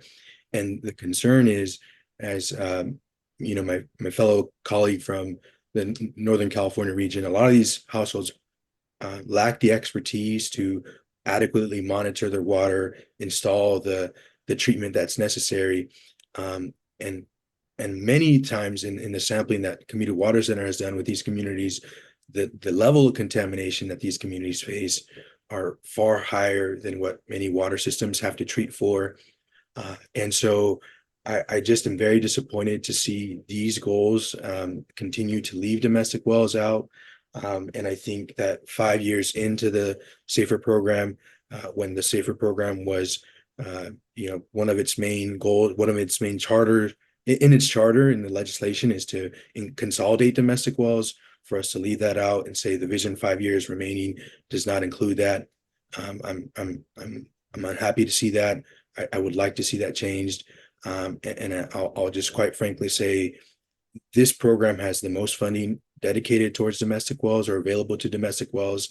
And to say we're going to figure it out in the DRIP program or the DRIP collaborative is not enough. And we need to change these goals to include and support and protect domestic well communities because they've been forgotten for quite too long. Thank you. Thank you, Eric. All right, then we're going to move on to Michael Prado Sr., and then we're going to break for a lunch. Can you hear me? Yes. Good points everybody has brought up behind them. And thank you, staff on the State Water Board, for all your important work for us to see and try to help out with a solution for everyone. The other thing I wanted to bring up, we, as I speak, have a consolidation project going on right now too with Sultana CSD bringing in Munson, community that was high in nitrate. On the way, there's a lot of customers. Well, there's a lot of people along the pipeline from Sultana to Munson 3 miles of pipeline that may want to connect, and we're gonna probably run short on funding for meters and getting them connected. And just wanted to know if there'll be funding available if there's not enough in the contingency. Just digging early instead of waiting till the last minute. Thank you. Thank you so much, Michael. Ooh, all right. Well, that was a really great feedback. Thank you all so much for sharing your perspective on these goals. We're halfway through the program and we really need your expertise as we kind of move forward. The next part of our agenda in this afternoon is going to be about funding. How do we align our goals with funding? And so we're going to have a continued opportunity to talk about what feedback you want to share with the State Water Board around how the Safe and Affordable Drinking Water Fund should be used. So with that, we're going to go ahead and break for lunch. We're going to come back at 12:30. When we come back at 12:30, we're going to be talking about the fund expenditure plan. All right. So see you back here at 12:30.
All right, folks, we're going to go ahead and get started in a few minutes. If you are back from your lunch, go ahead and turn your camera on.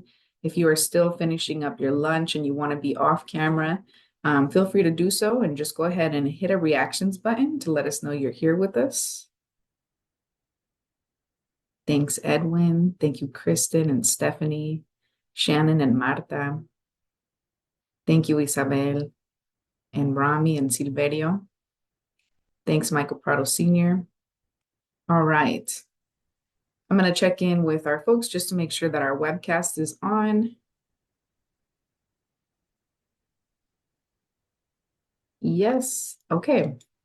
Well, with that, welcome back, folks. We're now going to be transitioning to our fund expenditure plan discussion. So we're going to have Jeff Wetzel from our Division of Financial Assistance walk through the draft priorities.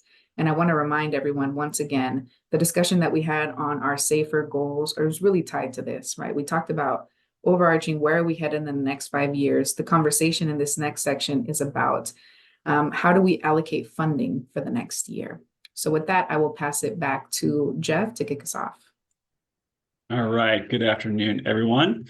Hope you guys had a good lunch.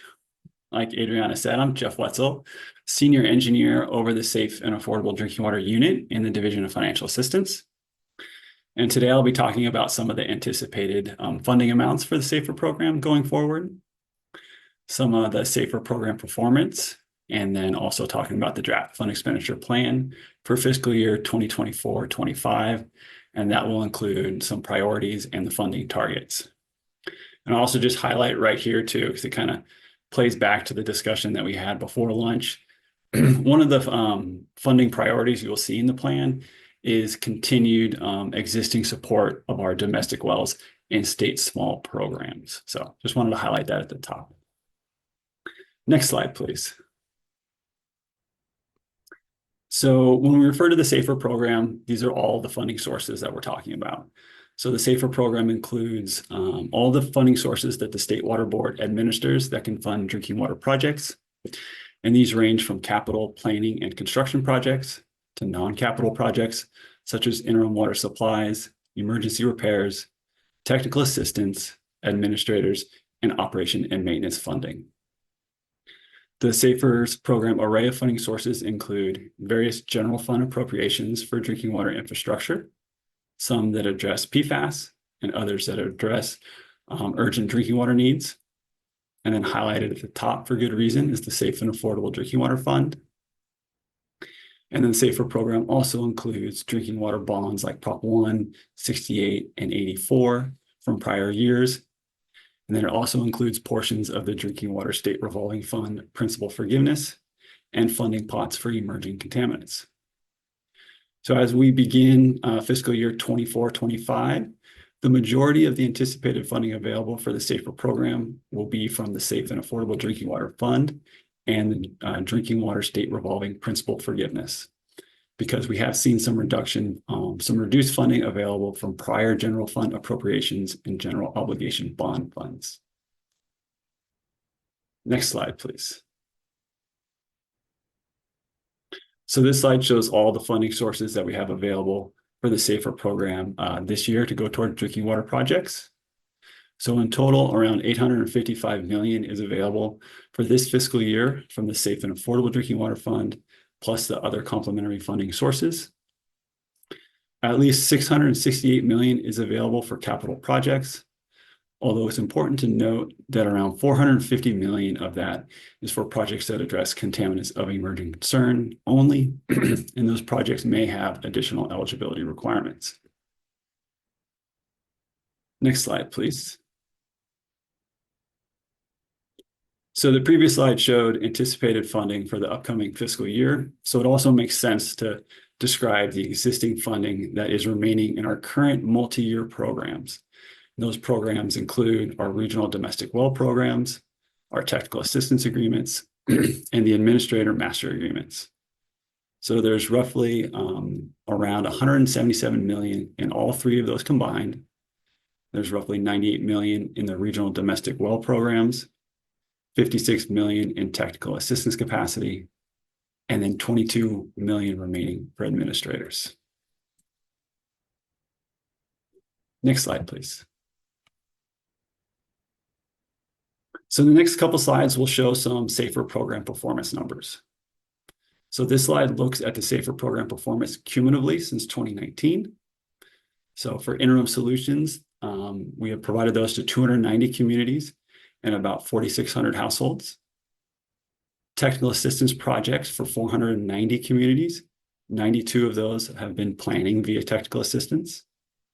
And then we've executed or completed planning assistance projects for 60 communities and completed construction projects for 190 communities. So in total, this equals over 1.8 billion in funding, benefiting approximately 13.5 million people. Next slide, please. So these figures show a few program trends over the past 4 fiscal years by solution type for the Greater SAFER program. We see the number of systems funded has been increasing and that the total amount of funding has been increasing year to year. The decrease in systems and amount of funding shown for fiscal year 23-24 is because not all the funding has been captured with this reporting. The fiscal year has just ended. The final fund expenditure plan, when released, will have updated numbers that capture the whole, all of last fiscal year. Next slide, please. So continuing to look at program trends over the past 4 fiscal years for the Greater SAFER program. These figures reflect committed funding to any active project for failing and at-risk systems. We see both the percentage of systems being funded and the amount of funding is generally increasing. Next slide, please. Okay, so now we're going to shift and we're going to talk a little bit about this year's draft fund expenditure plan. So this slide is showing the proposed priorities for this year's plan. These have been modified compared to those presented in prior years, and they are consistent with the refined SAFER goals that we heard about earlier today. Our efforts still will continue to focus on small and disadvantaged communities and low-income households. These priorities are not listed in any ranked order, but the priorities are to address community water systems and school water systems that were failing in 2019, expedite planning through the use of technical assistance for failing systems, accelerate consolidations for failing systems, continue existing programs that support communities served by state smalls and domestic wells, and then ensure assistance is distributed in a manner consistent with the goals and directions provided in the State Water Board's Racial Equity Resolution and associated action plan. Next slide, please. So similar to the discussions that we've had in the past, when we're considering the appropriate, safe, and affordable drinking water fund targets, it's useful to know the other complementary funding sources. So for interim supplies, there has been $92.5 million from the California Emergency Relief Fund, and it has been used on our existing hauled water and well repair replacement programs. And those programs primarily do support the domestic well owners. There's another separate budget act that provides $14 million to support domestic wells impacted by flooding in the San Joaquin Valley. And then some of the 2021 general fund for drinking water infrastructure was used to supplement existing TA agreements. And then for construction, some of that same drinking water infrastructure funds were committed to projects. And also some of that uncommitted funds are no longer available because of the recent budget changes. However, we will note that some recent federal grants for emerging contaminants are now available, and those can be used towards eligible construction projects. Next slide, please. So this slide shows our proposed funding targets for this year's appropriation of $130 million. So overall, we'll target $112 million to go towards projects, $10 million for interim water supply and emergencies, and that breaks down to $5 million for failing systems, and then $5 million for state smalls and domestic wells. We also carry forward $21.1 million for these projects from prior fiscal year appropriations. We'll target $10 million for technical assistance, 1.5 million for administrators, 3 million for planning. We'll carry forward 18.7 million for direct O&M support from last fiscal year. And then there's 87 million proposed for construction, with 19.5 million also carried forward from prior fiscal years. And then lastly, we do have an estimate of 16.2 million for staff costs. Next slide, please. So this slide continues the discussion on the proposed funding targets. So a relatively small amount of 3 million is targeted for planning.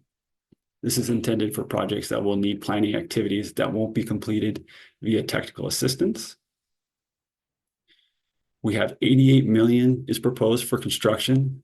This is a higher amount from the Safe and Affordable Drinking Water Fund as compared to past fiscal years, largely due to a reduction in funding sources anticipated to be available for drinking water capital projects. And then it also does align with the renewed focus on addressing failing systems and consolidations. The proposed construction target can assist with new agreements, anticipated amendments for projects addressing failing systems and consolidations, and potential construction funding needs for tribal water systems. Moving on, there 10 million is proposed for interim supplies like bottled water, hauled water, or emergency repairs. And like I mentioned, that breaks down to about 5 million for failing or at-risk systems, and then 5 million for state smalls and domestic wells, which may be used to respond to urgent needs if needed, or will be used to supplement our existing countywide or regional programs. There's 10 million is proposed for technical assistance, and that will be used to potentially add funding and scope to one or more existing TA agreements. There has been investments in master TA agreements in the past fiscal years, which will continue to be implemented over the next 2 to 4 years. So these newer TA agreements have increased capacity statewide and will help support accelerated planning efforts for failing systems. And then lastly, there's 1.5 million is proposed for administrators, and that is intended to fund administrator costs for potential system-specific agreements or amendments. Next slide, please. So this slide summarizes some of the key changes compared to the previous fiscal year 23-24 FEP, or Fund Expenditure Plan. We did introduce the refined goals of the SAFER program into the document. For construction, a subsection was updated to include information on the final budget approval amendments and an increasing trend of requests that are significantly over the original agreement amount. For drought infrastructure, that section was shortened as these types of requests would be considered after those noted in refined SAFER program goals and priorities. For metrics and performance, tables were added to track around the administrative efficiency of our planning, construction, and TA projects. In the racial equity and environmental justice section, there was a new map and table that was included with information related to the geographic distribution of the committed funding. And then there was also 2 regional case studies included for programs in the Coachella and San Joaquin valleys. For hexavalent chromium, a short subsection was added to note the board's adoption of the proposed MCL, and then some of the requirements to be considered for technical assistance and or planning funding related to hexavalent chromium. So outside these more substantive changes to the fund expenditure plan, there were some general document organizational changes as well. Next slide, please. So now we're going to take a look back at the progress made for the last fiscal year. This chart shows the breakdown of fiscal year 23-24 with the committed expenditures by solution type, specifically for the Safe and Affordable Drinking Water Fund. The black text is what we committed in funding, and then the grayed out text in parentheses is what we had targeted in last year's fund expenditure plan. So for interim water supply and emergencies, the largest investments included a new countywide program for Butte County. There was amendments to existing regional bottled water and hauled water programs in the Central Valley. And then there was also an amendment to the statewide bottled water for schools program. For technical assistance, 2 amendments were made to existing TA master agreements to continue those services. For administrators, there was 9 million added to Stantec's master agreement to assist with an estimated 5 additional water systems. For construction, 6 projects were funded through the Safe and Affordable Drinking Water Fund for a total of $10.5 million. For direct operation and maintenance support, there was 1 project that was committed from Safe and Affordable Drinking Water Fund to support daily operations and costs of the system that has an appointed administrator. And then we also had 2 other direct operation and maintenance projects that were funded to assist the Rio Bravo Greeley Union School District and also the El Porvenir system. And then lastly, actual staff costs for both administrative and implementation tasks associated with SB 200 were close to what was initially estimated. Next slide, please. So this slide touches on some of the updates for 2 of the SAFER program's more recent funding programs. We talked about this a little bit before lunch, but there's the Expedited Drinking Water Grant Program, which continues to be effective. This is the new process for state grant funds, which uses a streamlined application design to get a construction agreement executed sooner. So a total of 37 systems were notified across 3 phases of the solicitation. 15 agreements have been issued, and an additional 15 projects are pending funding approval. One of the goals of the expedited program is 120 days from application to agreement. And for the first batch of those round 1 projects, the average time was 136 days. So we were pretty close. An update on some of the recent efforts for the direct O&M funding program. In late February, 30 Group 1 notification letters were sent out. And as a reminder, the Group 1 water systems are ones that have water rates above 2.5% of the median household income, and then are also listed with a high affordability burden per the 2023 needs assessment. So out of those 30, we have 6 have submitted applications, 10 are interested and are still in pre-application discussions with staff. And then 14 of them turned out to not be eligible, not interested, or non-responsive. So for this upcoming fiscal year, DFA staff are going to continue to reevaluate the statewide prioritization approach based on these results. The approach most likely will continue to target specific Group 1 water systems using the more updated 2024 needs assessment results, but then also consider a continuous open application process for Group 1 water systems. Next slide, please. So looking ahead, these are the next steps for the draft fund expenditure plan. Public comment period for the draft plan is happening now, and written comments are due July 24th. There's a board workshop next week on July 16th, and then we will plan to respond to comments and revise the plan accordingly and bring it back to the board for their consideration at an August board meeting. Next slide, please. That's it for my material. Awesome. Thank you so much, Jeff. All right, now we're going to be transitioning to a discussion around the fund expenditure plan and how the SAFER program should be prioritizing its funding. So once again, to share your feedback, we are going to ask that you raise your hand. So you go onto the bottom of your screen, there's a react button. It's a little heart. Click on the little heart and there is a raised hand feature. So raise your hand, wait to be called, and then we'll ask you to unmute yourself. We'll remind you to please speak slowly, and we'll ask that you please limit your questions and your feedback to 3 minutes, and that you mute yourself back after you complete sharing your feedback. All right. So first up on our list, we've got Soren, and then we're going to move to Tanya and Eva. Thank you. Thanks to staff for the presentation and the great work on the draft FEP. It's a big undertaking, so I appreciate your time. Pulling on a thread from this morning on domestic wells, I'm curious, and this might not be the right part of the meeting to raise this, but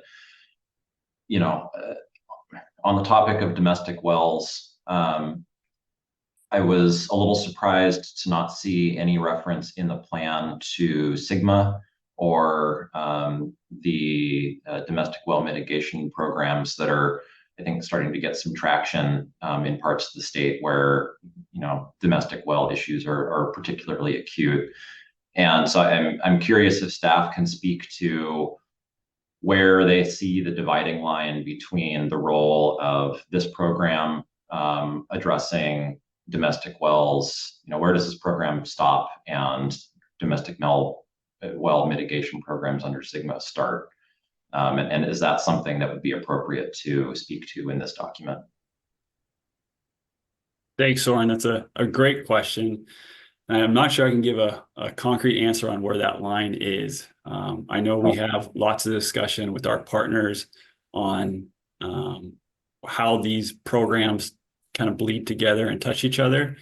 And I know there are definitely parts of the state where we have our domestic well programs established and are being implemented, and then SGMA is coming along with some of their plans.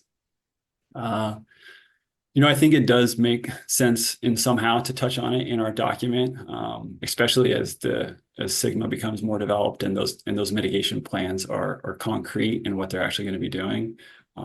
But I think from largely some of my discussions lately, it's still kind of an ongoing developmental process. Yeah, I appreciate that. I think even if we don't have a firm grasp on where SGMA starts and where SAFER ends, it might be beneficial to add just some acknowledgement of that dynamic in the document, because I think it's on a lot of folks' minds. So thank you for that. Thank you. Thanks both. And Board Member Firestone, anything you want to add to that?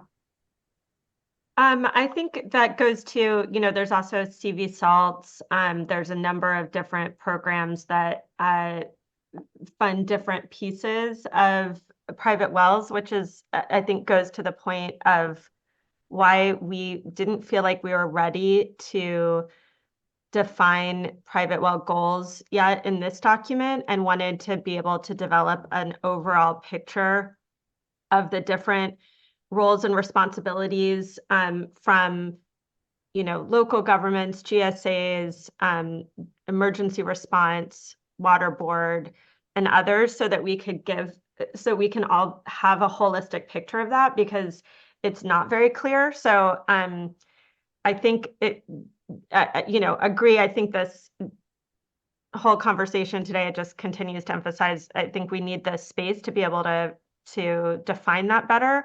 I do think we are looking to utilize the DRIP space because it has a lot of those broader partners. But I think also I want us to think about how we also bring space back to this group, and maybe it's at a future advisory group meeting, or maybe it's separately, but to then try to refine goals for drinking for domestic wells here within the SAFER program, given that broader context. And overall, we have funding agreements with many local entities, whether it's counties, CV salts, and GSAs. I think Stephanie just mentioned something. So it's certainly something that's developing, but needs further clarification. And I think that's clear. Appreciate the feedback and discussion here on this. It's helping. Thank you. And thanks, Stephanie from Madera County, for adding that they have an active funded domestic well mitigation program in the Chowchilla subbasin. So once again, one example of local efforts taking place across the state. But I think what we are hearing throughout is there needs to be more conversation around the differentiation between the SAFER program, and that's a gap that we collectively have to determine. All right. So next up on our list, we've got Tanya, and then we're going to move on to Eva. Yes, hi. Thank you for taking the time to hear my comments and my questions. So I just want to say, Jeff, you guys have been extremely busy. I've noticed a huge format change in the way that you guys have done your breakdown on the proposed targets, the funds, where the funds are going. And I really appreciate that, because from when I started to where we're at now, I feel like you have grown miles and miles to be able to give us a much better breakdown and understanding of where the funds are going and how the proposed targets are being determined. So thank you for all your hard work on that. It's really noticeable. And so I was looking at, I believe it was slide number 38, the 24-25 fund proposed targets.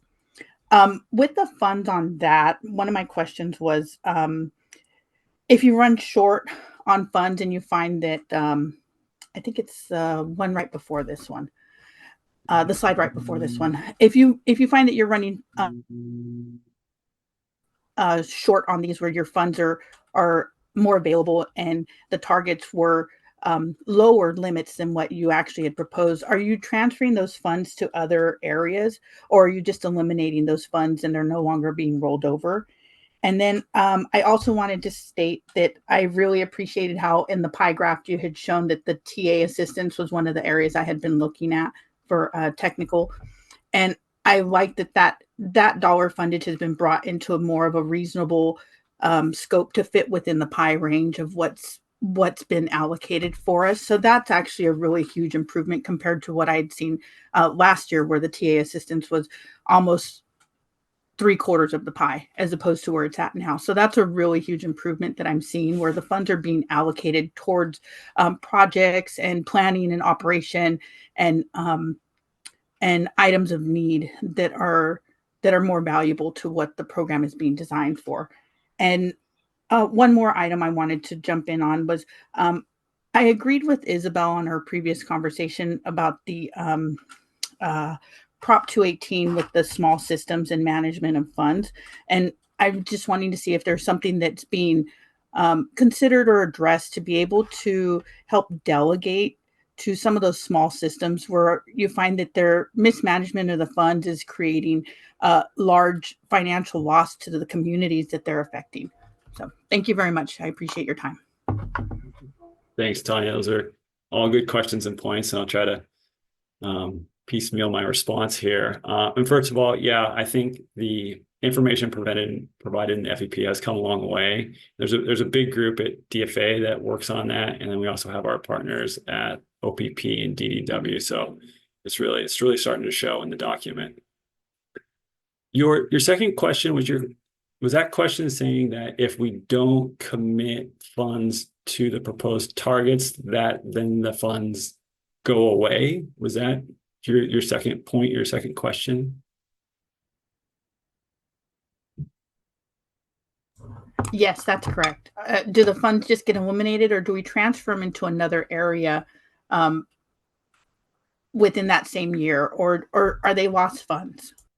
No, they're not lost funds. So the Safe and Affordable Drinking Water Fund is continuously appropriated. So once we get the money, we get to keep it year after year. And if we don't meet the funding targets for the specific solution type, we normally carry those forward year after year. So like if you look at the top there, the interim and emergency assistance, that 21.1 is from uncommitted funding targets from previous fiscal years that we are moving forward and still making available for projects and for the communities. And then you mentioned Are you able, sorry, Jeff, are you able to transfer those funds to a different area? Say maybe move those into operation and maintenance or into construction, or do they have to stay within that category that they've been designated? They can be moved around.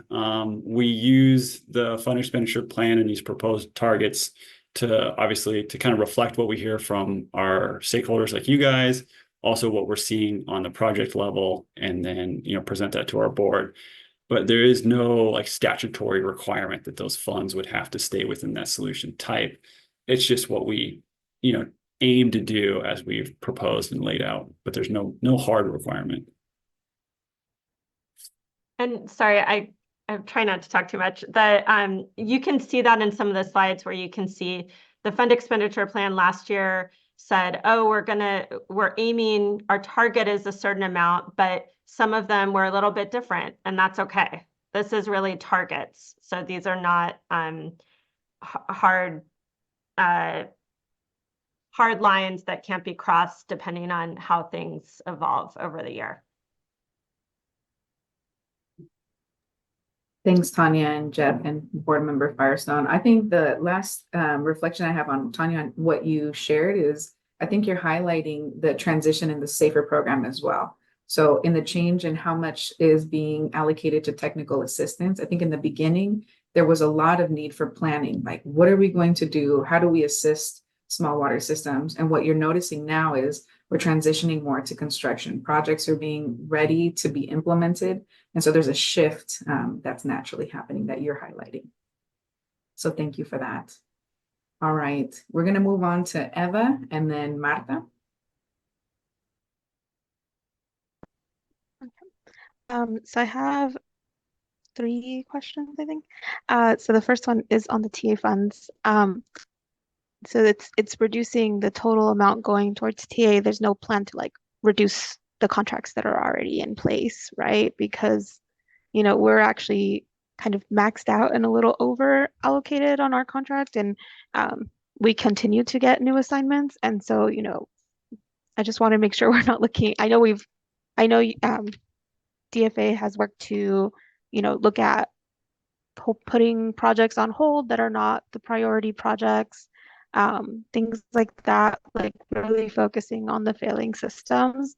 But we actually do have a high number of still, you know, projects in planning and, you know, continuing to receive assignments. So I just want to make sure that, you know, we're not looking at reducing the existing contracts. We're just looking at reducing the amount that goes to those contracts. I know it, you know, a couple years ago, they established a whole lot of contracts with or not a lot, but contracts with the engineering firms that became PTA providers. And I know we've gotten, you know, increased amounts in our agreement. But I wanted to get that clarified. And then I have a couple more. I don't know if you want to do that one first, and then the other two are pretty quick. Yeah, correct, Eva. Absolutely not. So the existing committed funds for the TA projects, those will remain. And then we do have some technical assistance targets there for this fiscal year, and we can add as needed. And then, yeah, I mean, we did a lot of TA support in the first couple years or the last couple years of the SAFER program. And I think that still is there and carrying forward. So it might look like a reduction per se. I wouldn't characterize it as that. It's just a snapshot from time to time or from year to year on what those solution types need. And then the other question is for the expedited drinking water grant. I know you mentioned we've done 3 rounds. The last round was last year. We were we had the understanding there would be some kind of application process where we could maybe recommend projects that for, you know, subsequent rounds, and that I haven't seen that come in. And, you know, the issue there is that we're continuing to put together these long applications for the SRF process and go through application review. And, you know, if there's a shorter process for expedited drinking water grant, we could save staff time. We could potentially save some consultant time through the TA funds if we kind of knew where that program was going. After the 3rd round was allocated, we've heard nothing, or at least I haven't seen anything come down. And then the last question I have is the O&M program. Is there a way for like us as technical assistance providers to make recommendations of systems that could be considered for a case-by-case basis? Just because I know we've got a few systems that their rates are artificially low because they don't include things like reserves or, you know, some of the other things they might need, or their rates have not been increased in 20 years because they want to keep them affordable for their systems. And so I feel like that O&M program could be, you know, helpful for those systems. And that's what I've got. Thank you. Yeah, yes, for the O&M, definitely reach out to us if you guys have systems that you think are good matches. There's the group 2 systems, as we call it, which is basically just the case by case projects that could address the cost of water.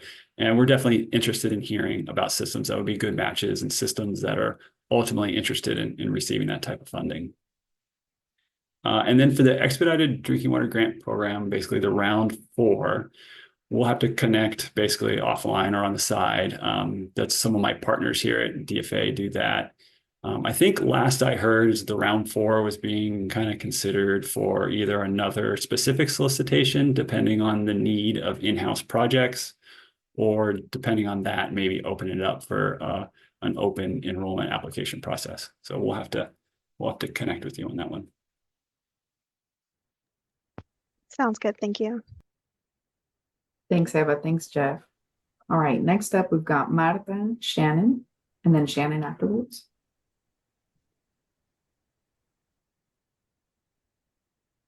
Sí, buenas tardes otra vez. Pues mi pregunta es igual que la de todos mis compañeros. Good La afternoon gente again. My question is the same as the other co-workers. People want to know why they're not receiving the help they were expecting for domestic wells, because they're worried about the bottled water that we're receiving. How long are they going to stop that we're going to depend on this water? Because the people more vulnerable is those that are suffering more because they're paying too much for their water. Thank you.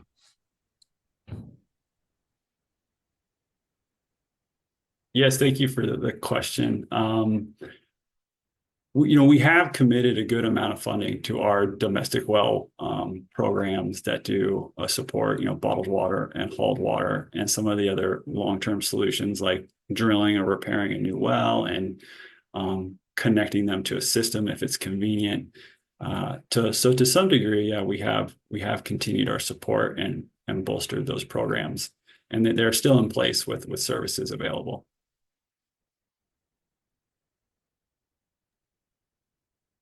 Thank you, Marta. Thank you, Jeff. All right, next up, we've got Shannon and then Jim. Yeah, thanks, Jeff. I appreciate the information, and we'll echo what Tanya mentioned. One of my comments is just an observation on the technical assistance piece. Even from when I started looking at this, it's a smaller piece of the pie, and more of it's going to projects. That's great to see. More of a curious question, because I've been dealing with small communities and working with small communities. Something that struck a little bit of a question chord for me was on slide 41 in the direct operations and maintenance piece, where it said 14 systems were not interested or non-responsive. Can you provide any additional detail to that? And I'm curious kind of like why that ended up happening. It seems unusual. Yeah, sure. Let me talk a little bit more about that. And it's a great question. Not interested is a hard question to answer, and I can just provide some of the narrative around the discussions that we've had with systems that were not interested. Some of them, as you know, just don't really like working with the state, so they weren't jumping through the hoops or jumping at the bit to work with us. And then we did hear from 1 or 2 systems. Because the way that funding is situated or it's framed is to go to reduce the water rates of the residents. It necessarily wasn't really benefiting the water system per se, and it just wasn't quite enticing enough for them.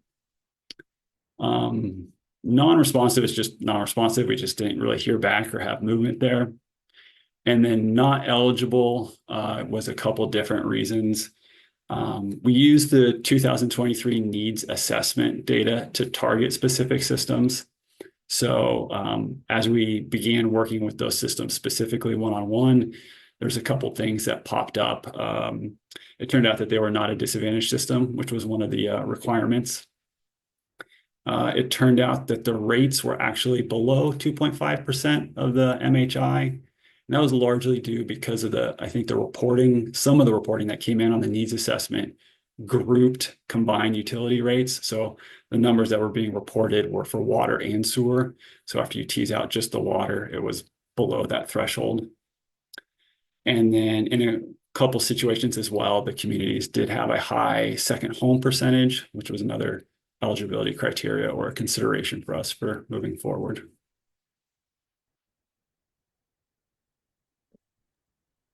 Thanks, Jeff and Shannon. And I will also add from the tribal water system perspective.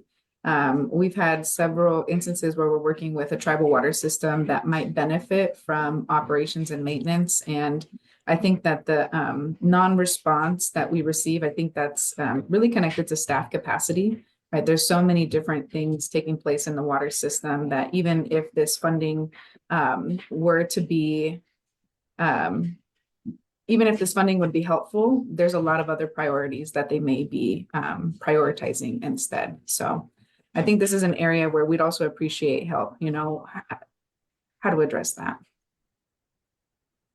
One more item to mention on that too. We heard from a couple systems that have upcoming Prop 218s, either in the process or right on the horizon. And so their feeling was, let us go through that process first, establish our new rates, and then hopefully we'll be able to continue to work with them. Thank you. All right, we're gonna go next. Jim, Michael, and then Rami had a question in the chat. Jim? Yeah, thanks. And thanks, Jeff. That was a great overview. Thanks a lot.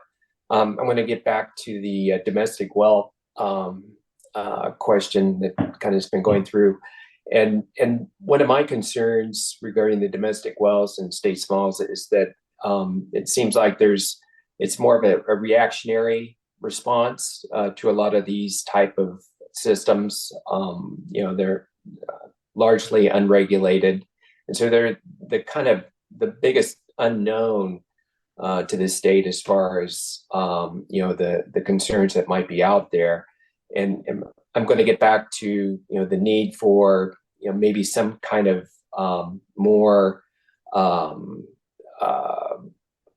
statewide effort to sample domestic wells and state smalls to kind of get a better feel across the state as to where these concerns may be. We know those areas that are of concern, in the San Joaquin Valley, heavy agricultural areas, but there's a lot of other areas in the state that may have these same kind of concerns, but not right now being worked upon. So I would kind of advocate, some of that monies that may be lurking out there to go towards planning for domestics and state smalls for sampling needs, and then try to get some kind of program together that would get some excitement out there for folks to sample their wells. It's not a sexy thing, so folks don't think about that and kind of dread it actually. But I think it would be worthwhile for the state to understand just where that issue is with domestics and state smalls. I guess more of a comment. Good comments. Thanks. Sure. Thank you, Jim. Really helpful. All right. We've got a couple of hands up. We're going to go next to Michael and then to Rami's question in the chat, Eric, and then Isabel will be our last hand. And then we're going to take a brief break before we transition to talk about technical assistance providers. So we'll go Eric, Rami. I think I lost somebody. Eric, Rami, Michael, Isabel. Thank you. Thank you, Adriana. Thank you, Jen, for a good report. I wanted to just point out on 35, page 35, it talks about the schools. I wanted to know if Riverview School was on that list. The school has bad water. It's had for several years that I've heard. Are they on the list to get something done about that? It's an elementary school I attend, and it's in the Ringling, California, and the Kings Canyon Unified School District. I think that's something we can check on. I don't know that off the top of my head. What was the name of the school? Kings River. I mean, not Kings River. I'm sorry, Riverview. Jeff, I Riverview. can, Oh. Jeff, we actually are working with them. Self-help is working with them to provide TA. We're in the application review phase right now. We just got switched over to a new funding source. So there's some environmental documents we need to work on to get to that new funding source. But there is an application already submitted for that project. It's 3 schools with that district. So yeah, we Thank are you. already working on it. Yes. All right. Well, thank you answering my question. Thank you, Jeff. Thank you, Eva. Thank you, Emma. Thank you, 3, for that. All right, we're gonna go Eric, Rami's question in the chat, and then Isabel. Right. I think we skipped Rami when I skipped Rami, but I'll just try to be quick.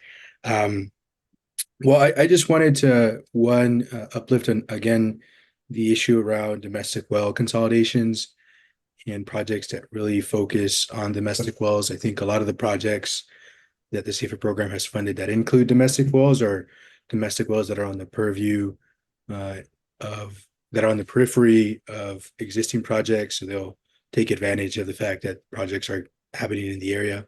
So I would really like to see more projects include domestic well consolidations, and because I think there's still a lot of communities that need the support in planning, that need the support in knowing what's in their water. I would definitely uplift what Mr. Sullivan said around supporting planning efforts around domestic well testing, and then hopefully start those conversations with communities about what a long-term solution would look like for them. So I would recommend that we increase the level of technical assistance or planning levels for this year, and really help us make an investment now so that we can do a few more projects that focus on domestic wells before the SAFER program sunsets.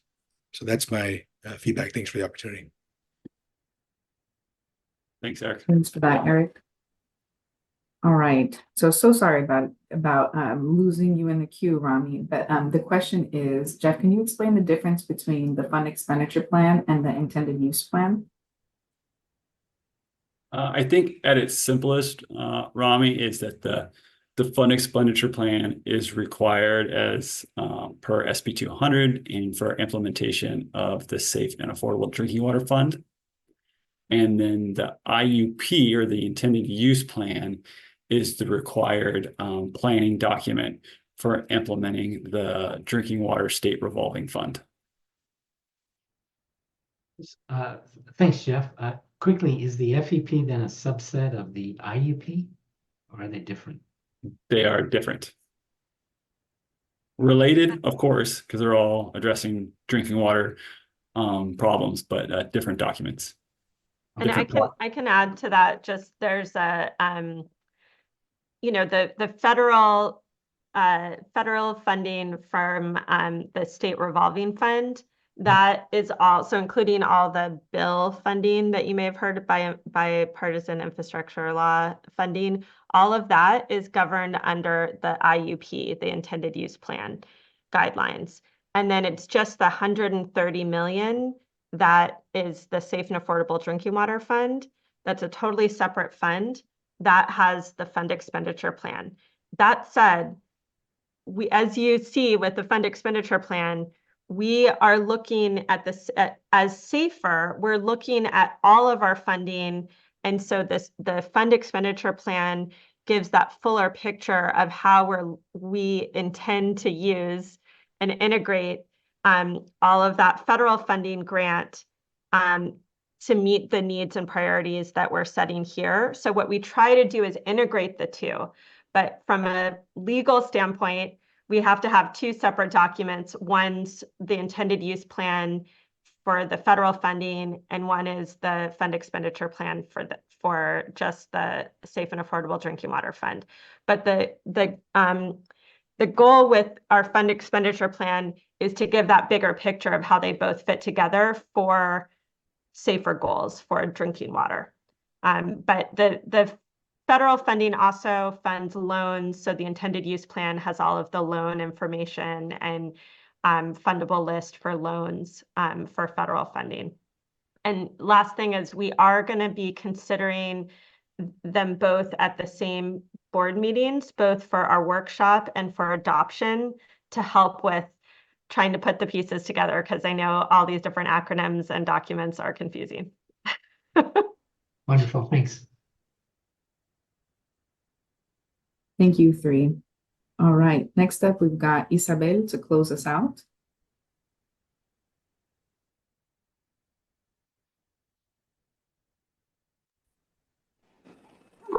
Muy buenas todas sus información. Very, very good information. Thank you all for excellent information and suggestions, but still something that's just haven't quite got just yet. Where did we land on medium income households, right? Those that are surrounded by ag land, right? That's one thing that just keeps coming to mind. I'm not quite understanding just yet. And then the other thing is about consolidation, right? I keep coming back to it because consolidation can help us create stronger, more competent systems. And it would also help with rates, right? With rate setting. And of course, it would also help all those people. And of course, I'm thinking about the area where we live, right? On the same street, you've got, and I'm not sure exactly sure how many, but we have several domestic wells, right? But all of them would be able to benefit if we had a consolidation. So can you speak to that just a little bit more, please? Thank you. Yeah, thank you. I think your first question about medium income homes, if I understood it correctly. And our focus and priorities are on low income or disadvantaged communities. When we do deal with domestic wells or household by households, we do self-income certifications. So we are looking at that specific income of that house rather than some community average or anything of that nature. But when it does come to the community level, we do look at that average, and priority is disadvantaged communities and low income. And then the second part of your question, I'm drawing a blank here all of a sudden. Sorry, can I just clarify on the first part of the question? Was that also in relationship to emergency response for medium income domestic wells, or was that for permanent solutions for medium income domestic wells? Or are you just wondering in general? Because there's different rules, I believe, and Jeff, you can correct me, but and Ava might know, but for emergency response for a short period of time. Okay, me refiero a Okay, so I'm referring to solutions. So in other words, these people are receiving temporary help, right? For survival, right? They're receiving temporary water. I'm referring to ongoing solutions, right? It kind of feels like we're just administrating a little band-aid, right? And so our families there are kind of in limbo. And of course they get frustrated because they've got this issue going on, and they're surrounded all around by ag land. And I'm sure it's stressful for them. And I mean, I try to put myself in their shoes. I receive water from a system, or a water system, but they're kind of stuck in limbo. They're kind of just like hanging, right? Left hanging. So I just feel we need to do something for them. Thank you.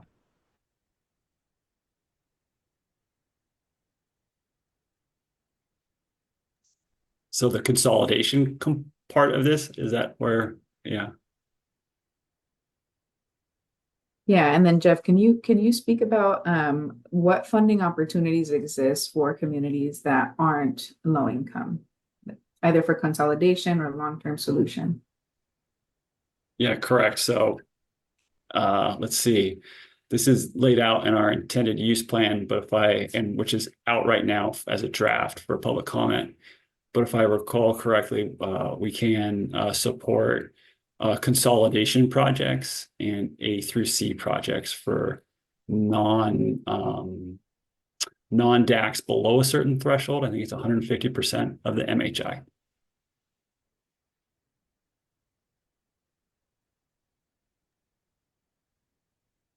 Awesome. Thank you, Jeff, and thank you, Isabel, for your question. All right. Well, we're going to go ahead and conclude our discussion on the fund expenditure plan. Yes? Sí, quiero saber si Yeah, thank you. I just want to make sure I understood well here the consolidations. Now, that is consolidations for water systems in disadvantaged communities, right? The next one had to do with families that had medium income, right? Medium income households, and then people in disadvantaged communities. And I'm thinking specifically of Lanier, which is the community I'm in. Isabel, is the question, I just want to make sure I'm understanding. The question is about families that are middle income, but on domestic wells to consolidate into like a community like Lanier? Is that the situation you're asking about? No, la primera sí se refería a No, hogar. no. So my first question, it was about homes that are all surrounded by ag land and that are of medium income. So that was the first aspect of my question. My second question is about small systems located in disadvantaged communities and how they could consolidate into a larger system.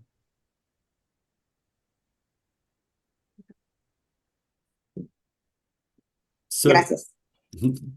Thank you for clarifying, Isabel.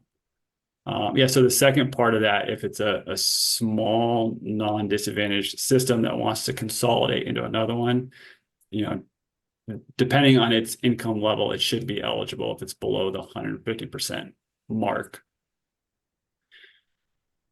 And then the first one was a medium income home in a ag area. And depending on the type of project or the services, if we're talking about bottled water and hauled water, they probably won't be eligible because they're not a disadvantaged household.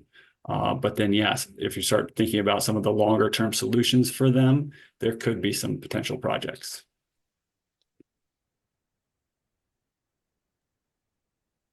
Thank you both. And I think that Kristen also added a comment in the chat related to affordability. I'll read Kristen's comment out loud for people who are watching us on the webcast.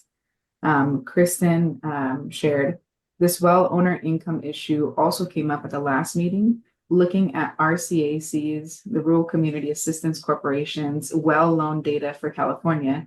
The average price to replace a domestic well has risen to $30,000. A household just over the low income threshold cannot afford that. The affordability level of domestic wells is not the same calculus as for communities, so it is odd that we use those same numbers. Yeah, thank you, Isabel, and thank you, Kristen, for sharing that. Any thoughts, final thoughts, Jeff, around questions around affordability for domestic well owners that are right above that? Is there any space in the intended use plan or the fund expenditure plan that addresses that? No, not at this point. Yeah, we've drawn that line for those domestic or household projects at needing to be a low income household. And I just want to emphasize, I mean, I've seen with self-help's program, I think the cost is closer to 60,000 actually. So like very, very significant for any household, no matter how much they're making. And this has definitely come up. I know self-help's and RCAC's programs have both been grappling with how to deal with this. I think it goes to the issue that we don't have a more comprehensive strategy across the state on how to support this. It's very piecemeal. And so when we see, some in the San Joaquin Valley, some GSAs are starting to do programs to mitigate wells. And it's just varied across where there's different types of services. But I think this is a good flag of just needing to map out this more. And I also will just say as the discussion's gone so far, this really is a shift in SAFER in that we have been investing heavily in planning of all kinds and had to do a lot of emergency response, especially with domestic wells and with interim solutions. And what we're trying to do now is take stock, and unfortunately, we have far less money than we have in the past. And we want to make sure that we're focused on what does success look like and what are the priorities in terms of the limited funds that we have left. And so what we've done here, as you can see, is that we're committing to continue the programs that we're doing for domestic wells and state smalls, but we are focusing our funding on getting the systems that were failing when SAFER began over the finish line to get safe drinking water. And that is where most of our funding is going. And so we are not, in terms of the feedback that you all give to us, I just want to make sure that it's clear. In this proposal, we're not looking at increasing funding for domestic wells from what we're already doing, or developing a statewide domestic well mitigation program, especially for middle income users. But we very much, I think, are acknowledging that there is a huge gap and need in domestic wells, and we need to be able to identify what is our strategy and how do these pieces come together.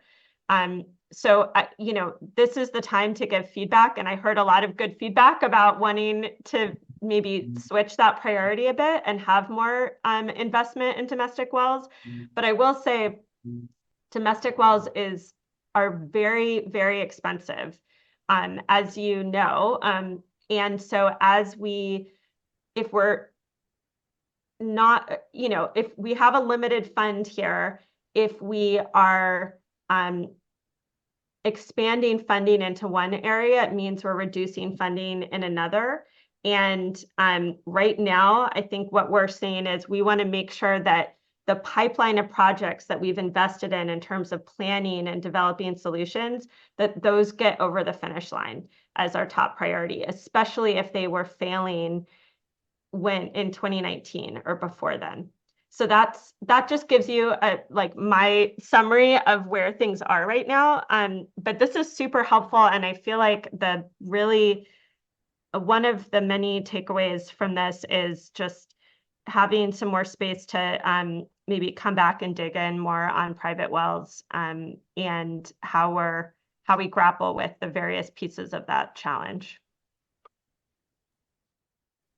Thank you for that awesome summary, Board Member Firestone. And yeah, maybe in our December meeting, we could consider a section on domestic wells. And I think it would also be helpful to bring in some of the partners from the DRIP Collaborative so that we can have a broader conversation, even outside of the SAFER program, around statewide domestic well efforts.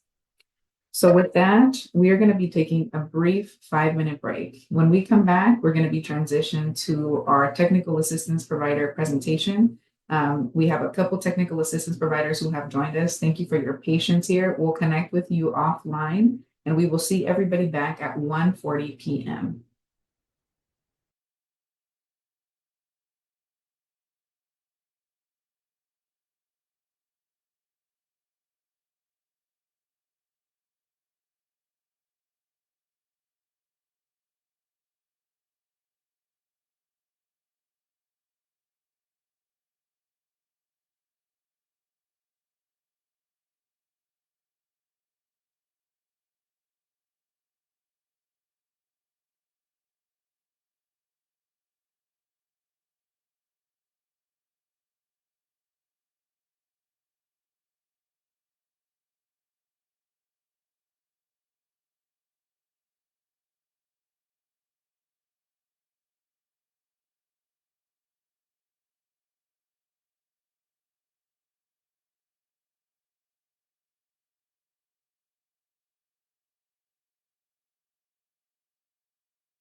All right, welcome back, everyone. Hope you had a good, brief, refreshing break. If you still need to be off camera for a little bit, that's okay. But if you are able to join us back on camera, we'd appreciate it. If you can't, go ahead and just hit a reactions button to let us know that you're listening to us. So the next part of our presentation and our meeting today is going to focus on our technical assistance provider program. In previous advisory group meetings, there has been a request to do a deeper dive around what this program entails, the different type of technical assistance providers that are part of the SAFER program, and what is the work that they do. And so we have invited 4 different technical assistance providers who work on the SAFER program to join us here today to share a little bit about the work that they do. So we're going to begin with a panel, and then we're going to transition to hear from our Division of Financial Assistance colleague, Zoe, who's going to be giving more of a holistic overview of the technical assistance program. Zoe, is there anything you want to tee up for this conversation? Nothing in particular. I think we can probably jump into the technical assistance panel. Awesome. All right. Well, we have 4 technical assistance providers here. And I will, Zoe, do you want to go ahead and introduce them or guide their introduction? Sure. So for the first one, first up, we have the Rural Community Assistance Corporation, which has been with the TA program for over a decade now. And Jerry Tanoco is here from RCAC. So I'll turn it over to Jerry. Yeah, thanks, Zoe. Hey, everyone. My name is Gerardo Tinoco. I go by Jerry. I'm a regional field manager based in Bakersfield, California. And I've been the lead implementer for our SAFER program here at RCAC since November of last year. I myself grew up in a small Central Valley town of Arvin, California, so I'm familiar with some of the water insecurity issues that, a lot of the communities we work with face. And I know firsthand, all the ups and downs. I can't hear him. Oh. Can y'all hear me? Michael and others, this is a good reminder that maybe if you stepped away, you may want to check your Zoom interpretation features. So at the bottom of your screen, there's a globe. You want to click on the globe and then select what language. So we'll take a moment to make sure everybody can hear. Oh yeah, I should have started with a sound check. No, I'm sorry, Jerry, that was on me. So thanks for your patience. Very good. All right, and then after you've checked your audio, you've clicked on the globe, selected English or Spanish. You want to check at the top of your screen to make sure you're either viewing the English presentation or the Spanish presentation. And thank you, Caroline, for putting the instructions in the chat as well. If you have any other questions, feel free to send a message to Caroline and we can help you via phone. With that, Jerry, sorry for the interruption. Feel free to take it away. No, you're good. That's a pretty cool feature there. I'm glad you're offering that. But yeah, as I was mentioning, I've kind of experienced firsthand growing up in a community that has had to navigate the ups and downs of implementing a long-term solution. So this work is very near and dear to my heart. So a little bit more of our organization. RCAC is a 501c3 nonprofit. We're based out of West Sacramento. We operate in the 13 Western United States, including some Pacific Islands, and we offer a myriad of services with the intent to ensure that rural communities and indigenous communities in the West are able to thrive. So some of our major program areas include services for housing, affordable housing, self-help housing, lending, community economic development, community resilience and disaster planning, and of course, our environmental services, which consists of capacity development and technical assistance for water and wastewater systems. Our SAFER program is housed under our environmental department, but we loop in other programs from RCAC to meet the community's demands. So our role as technical assistance providers under SAFER really consists of 5 key service areas that we're able to provide in either a lead role or a support role of other TA providers all throughout the state of California. And that's from the Mexican border to the Oregon border, the Eastern Sierras to the ocean, and everywhere in between. We offer hands-on technical assistance, which is assistance to ensure that proper operation and maintenance of a water system is happening. This includes assisting with meeting compliance and the regulatory requirements, So any sanitary survey deficiencies, for example, creating plans, operations plans, etc. We also do capacity development through our statewide program of offering trainings and workshops on several water and wastewater topics tailored to environmental health professionals, system operators, water system staff, and their board members, as well as private well owners and the general public. We also have project management services, which consists of leading planning and construction projects for water systems. We're able to directly hire engineers on behalf of communities with the direct pass-through funding that SAFER provides. This includes support of application processes for the DWSRF, urgent drinking water needs, and the expedited drinking water grants and other applications. We also offer financial services. Our team provides quality rate studies, median household income surveys, and other pass-through funding services such as hiring certified CPAs to complete audited financial statements and budgets, for example. And lastly, we also offer education and outreach services. We conduct community engagement TA to help create buy-in on projects and educate people about the issues in their communities.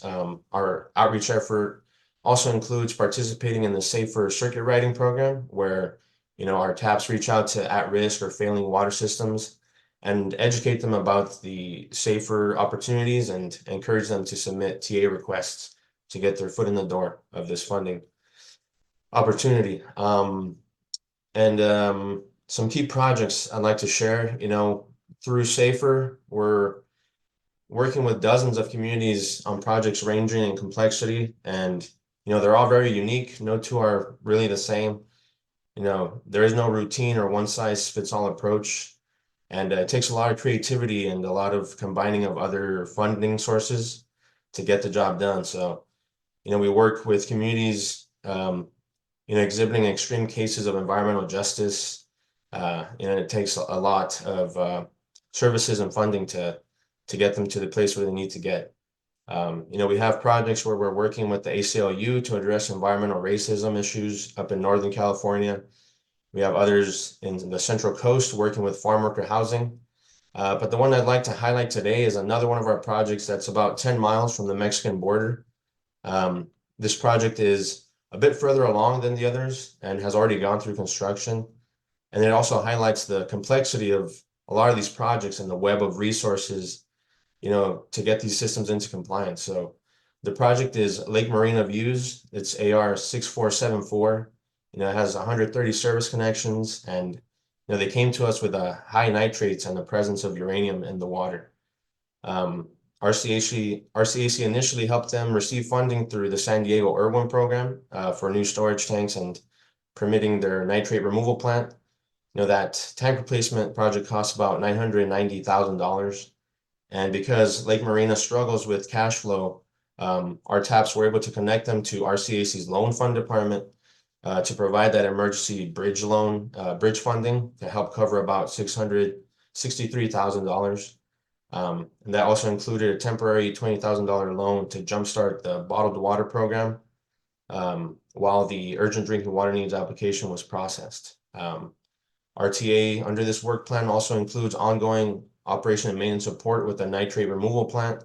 We have our water operators go out there on site to help them start the system and pilot it. We created an operations plan for the new system. And we also help with the ongoing tracking and invoicing for the urgent drinking water need project on behalf of the system under that work plan. We submitted the urgent drinking water need application to provide the interim bottled water for the system and cover any remaining expenses for the tank construction project. And additionally, we work with other TA providers that are here. They also have a TA through Sac State under AR 6613 that they're working to consolidate with Lake Marina Oak Shores Mutual, and another one with UC Davis through AR 6378 that provide legal TA to help draft up the consolidation agreements. And they also have a system administrator, Stantec, to help them manage the system. So, I think this project really highlights all the resources and opportunities that SAFER provides. And, it really takes a village to uplift the village. And I think that's what I wanted to share today. Thanks so much, Jerry. RCAC covers a broad spectrum of projects, so we really appreciate all your support and leadership in this program. All right. Next up, we're going to go and hear from the rest of the three panels, and then we'll pause and we'll have an opportunity to hear from the advisory group. Any questions, reflections, or thoughts on what they've heard. So we'll have Eva Dominguez, our very own advisory group member from Self-Help Enterprise.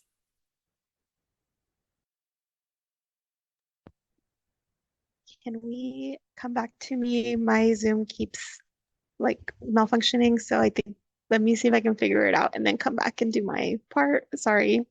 Totally. We're No having worries. tech issues at the office today. Okay. No worries. Okay, We'll come I'll be back. back.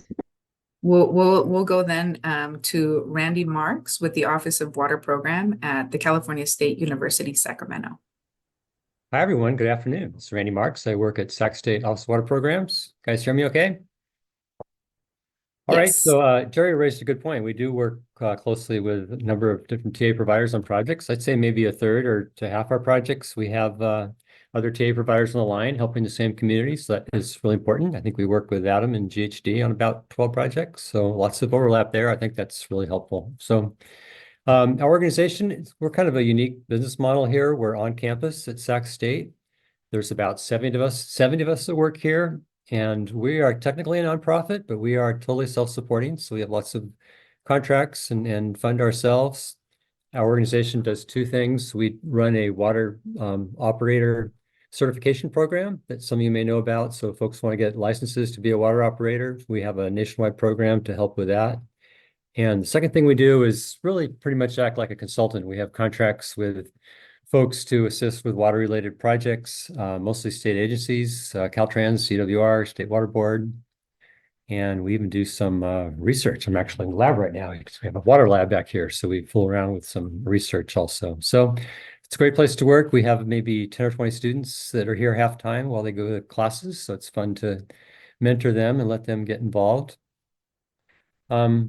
So our role with the TA providers, I've been here about 6 or 7 years, and I've worked full-time on SAFER, managing our SAFER assistance. We have had about 175 technical assistance requests, pretty much scattered throughout California. We've completed about half of those, and the other half are in active or development phase, mostly active phase. Our work has been under 3 agreements with the State Water Board with DFA, the SAFER agreement, and 2 others under Prop 1 funding. So we tend to limit our role to project management. So we hire consultants like GHD and others to do a lot of the tasks in the work plan, and we're focused mostly on project management, although we do help with some of the form completion and making sure the construction application packages get together. I'd say about 95% of our work is drinking water and 5% or so is wastewater projects. So that's kind of a background of who we are and what we do. I think just you guys are a little behind schedule, so I'll just briefly mention one project that a lot of you may have heard about, the campfire in Paradise up the hill from Chico back in 2018 was kind of a big deal. That affected their water system. It didn't really destroy or affect the infrastructure of their water system, but the main thing was all the people left. Everybody left town, so their ratepayer base went down, the revenues went down, so they were worried about sustainability of their water system into the future. So we did a option study to try to look at various ways to assist them to ensure they have water supply reliability into the future for the community. And it's actually kind of funny, towards the end of the project, the Paradise Irrigation District got a settlement from PG&E for about $180 million. So that kind of solved their sustainability issues. So, but it was an interesting project, and a lot of you may have heard about it. So that's kind of in a nutshell who we are and what we do. Awesome. Thank you so much, Randy, for being here and sharing about your work. We're going to move next to Adam with GHD, and then we'll come back to check in on Eva with Self-Help Enterprises. Hi, thanks. Can everyone hear me? Yes. Excellent. So my name is Adam Rausch. I'm a senior water resources engineer and project director at GHD. I serve as the program manager for our technical assistance efforts. And my personal background is in science. So 15 years ago, I was doing solar astrophysics R&D in Palo Alto. And that was cool, but I decided I wanted to do something with a more direct, positive human impact. So I went back to school and retooled for water. I've done international development work since then. I've sat in the academic, NGO, and government sectors. And a little over 2 years ago, I joined GHD. GHD, I had to look this up, but stands for Guttridge, Haskins, and Davy. Those are our founders from about 80 years ago. But it's an employee-owned professional services firm with service lines including engineering design, environmental, construction management, and critically here, community engagement. So in California, we have 12 offices from Eureka in the north down to San Diego in the south. And we can call on the expertise of over 10,000 employees worldwide.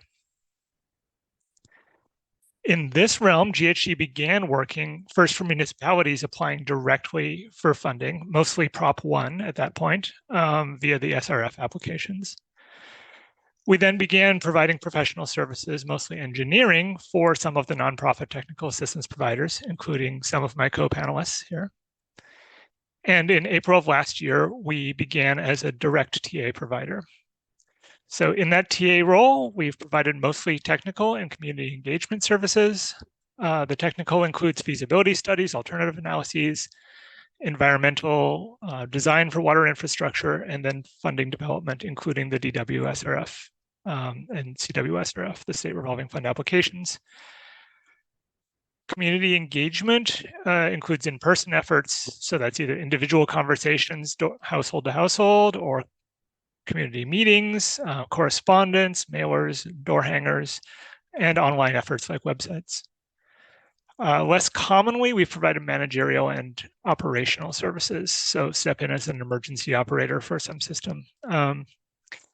We're very limited in what we can do in terms of legal and administrative services roles, and those are largely based on the structure of our company.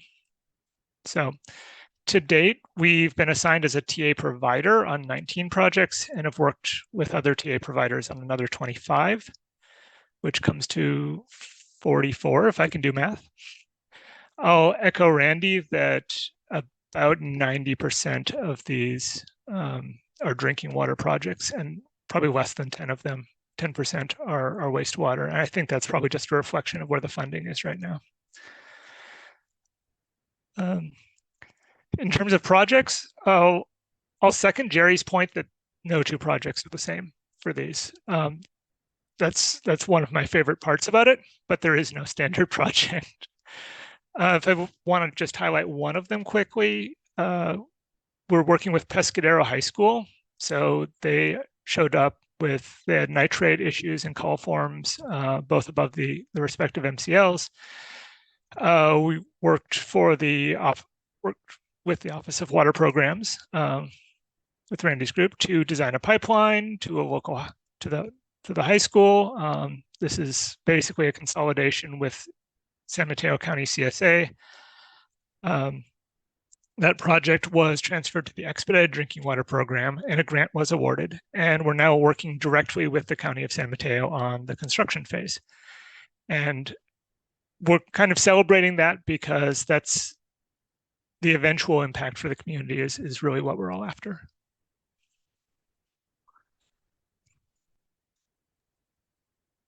Awesome. Thank you so much, Adam. All right, to close us out in our technical assistance provider panel, and then we'll open it up to questions. I'll turn it over to Eva Dominguez, Self-Help Enterprises. Yeah, Adriana. I'm back. Hopefully it doesn't cut out again. So my name again is Eva Dominguez. I'm the Assistant Director for the Community Development Department at Self-Help Enterprises. We're a housing and community development nonprofit, and our service area covers mostly the San Joaquin Valley, Kern County up to Stanislaus, and then we've kind of expanded out to San Joaquin County in the last year or two. So we've provided technical assistance to communities in some way or another for the last like 45 plus years. So we've worked with communities just to support them on their water, wastewater projects. And, you know, we're dedicated to working alongside the community leaders and residents and to ensure that, you know, their systems meet the needs of their residents. We act as a liaison similar to RCAC, between the communities and whatever other partners they have in their projects. That includes, engineers, other consultants, state and federal agencies for funding. We work with the county, just anyone that comes up in the projects. Sometimes we have to work with like fish and wildlife, depending on what comes up. Similar to RCAC, we also do education and outreach services where we can conduct surveys, do community meetings, provide project updates. We'll do door-to-door, whatever is needed to get the word out or to receive responses on surveys. In our most recent contracts with the State Water Board, we've been able to expedite planning for a lot of our most vulnerable communities by hiring consultants directly to work on engineering and environmental. Through SAFER, what kind of the two unique pieces in our SAFER grant, one of them is a bridge loan program where we can provide, it's relatively small compared to some of the other bridge loan programs, but we can provide a bridge loan of about $500,000 for communities for their construction, just to help with the cash flow. It's not, ideal for every project, but for some of the smaller projects and some of the smaller communities, it is very helpful. And then the other piece is the emergency fund. And that emergency fund has been instrumental in like keeping communities in water when there are water outages. We had a lot of them during those couple of drought years in 2021 and 2022, and we continue to have them. We just had one last week. And so through our emergency fund, we've completed about 29 emergency projects, adding up to about $1.6 million that went directly to communities for well repairs, booster pumps, whatever we could get them to bring water back to the community. So for the projects, we have about 123 SAFER projects in our contract currently. I think there's a few closing out soon because they've finished up. So we do have a lot. There is a lot of them in the San Joaquin Valley. So I have one to highlight. Riverdale Park Track Community Services District, located in Stanislaus County. We've been providing to them since 2017. Part of that was through SAFER, part of it was through Proposition 1. So we helped them secure bottled water, so find the interim solution. We did a rate study and a Proposition 218 to establish rates that were more sustainable for the community. We also contracted with an engineering firm to prepare the planning for the construction application to get them construction funding, help them secure a bookkeeper to support with their financials, and we were able to secure expedited drinking water grant funding for the construction project for them.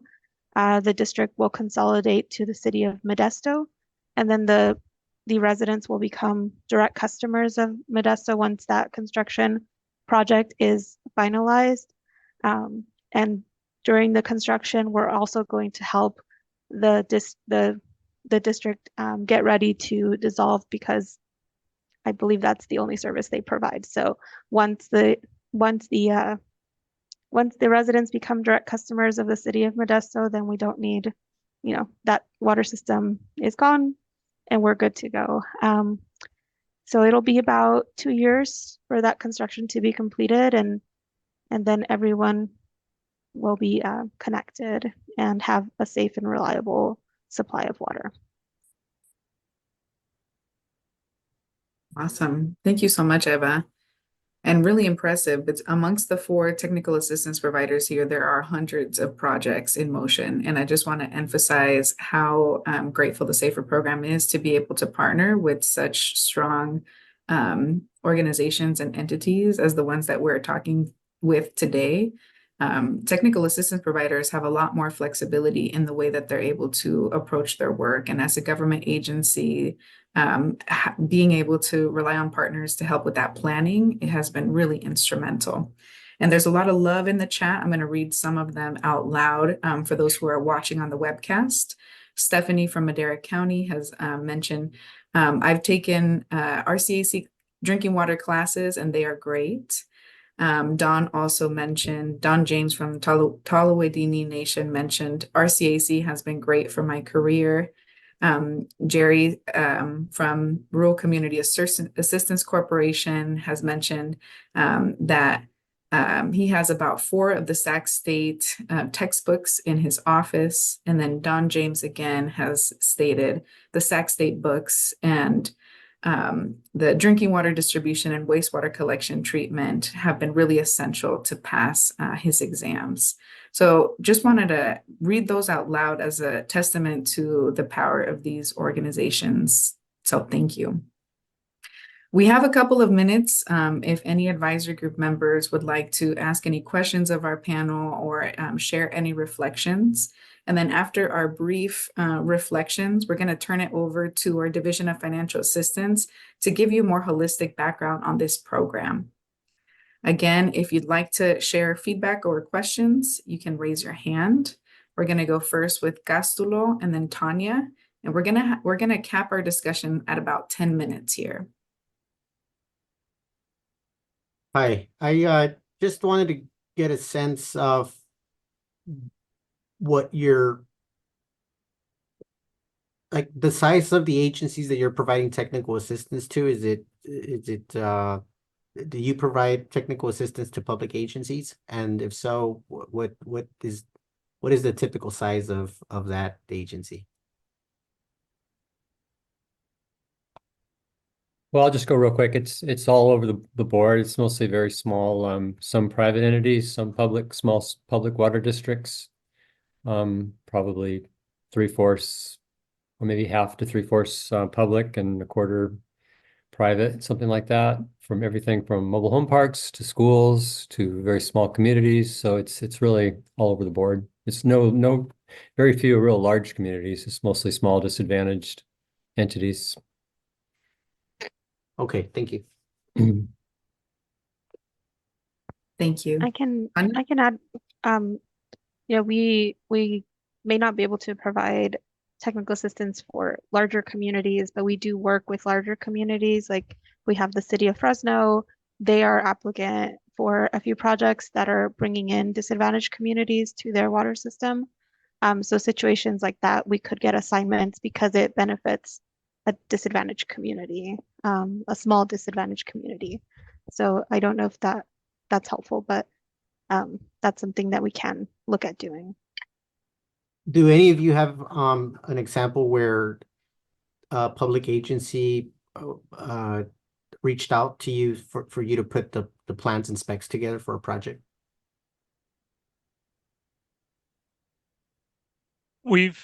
GHD has certainly worked directly for municipalities and things like that and put together plans for these kinds of projects along with the complete application package. Thank you. So, yeah, kind of to echo Eva's point, the TA requests are assigned for the smaller communities typically, but if the consolidating system is a large entity, they're at the project meetings. We help them navigate, different permitting, different, the plans and specs portion, environmental things. So we help advise that, larger entities through that. But the TA requests themselves usually are assigned for the smaller system, the disadvantaged system. And even though like the larger agency is not the recipient per se, they still, kind of get that TA as being a part of the project. So, we've partnered with like San Diego County, city of El Centro, like larger cities that typically are not our target communities, but because they're the nearby large system that's going to be consolidated with, they're part of the process. Yeah, just to echo that, I'd say 2/3 of the projects, the smaller entity is getting the TA request or getting the assistance. The larger entity is very involved, and they're usually the construction funding applicant down the line for construction funding. So they're very involved in the process. Okay. Thank you all. Tanya? Hi, thank you all for all of your great input. I don't necessarily have a question. I just wanted to comment. I really appreciate this part of the meeting. The presentation on this was really great.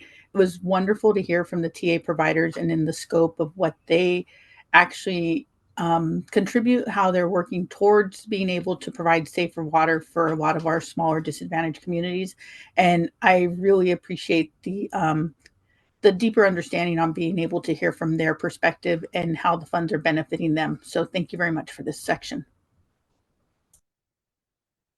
Thanks, Tanya. And that thanks back to the advisory group. I think that you all brought this up several times. And so thanks for the opportunity to look at this part of the SAFER program in a little bit more detail. All right, we're going to transition to, we're still on the technical assistance provider presentation. We're going to be hearing next from Zoe, who's going to give kind of that holistic overview of how the program works. I want to check in with our panelists. Your panelists, you all are welcome to stick around if you're able to. If you have to leave, we definitely understand and want to thank you for joining us. If you are able to stay, we'd love to continue asking questions after Zoe's presentation as well. So either way, thank you. And if you have to leave, that's okay as well. Thanks. Zoe? Thank you, Adriana. And can we go to the beginning of the technical assistance slide? I believe will be slide 46.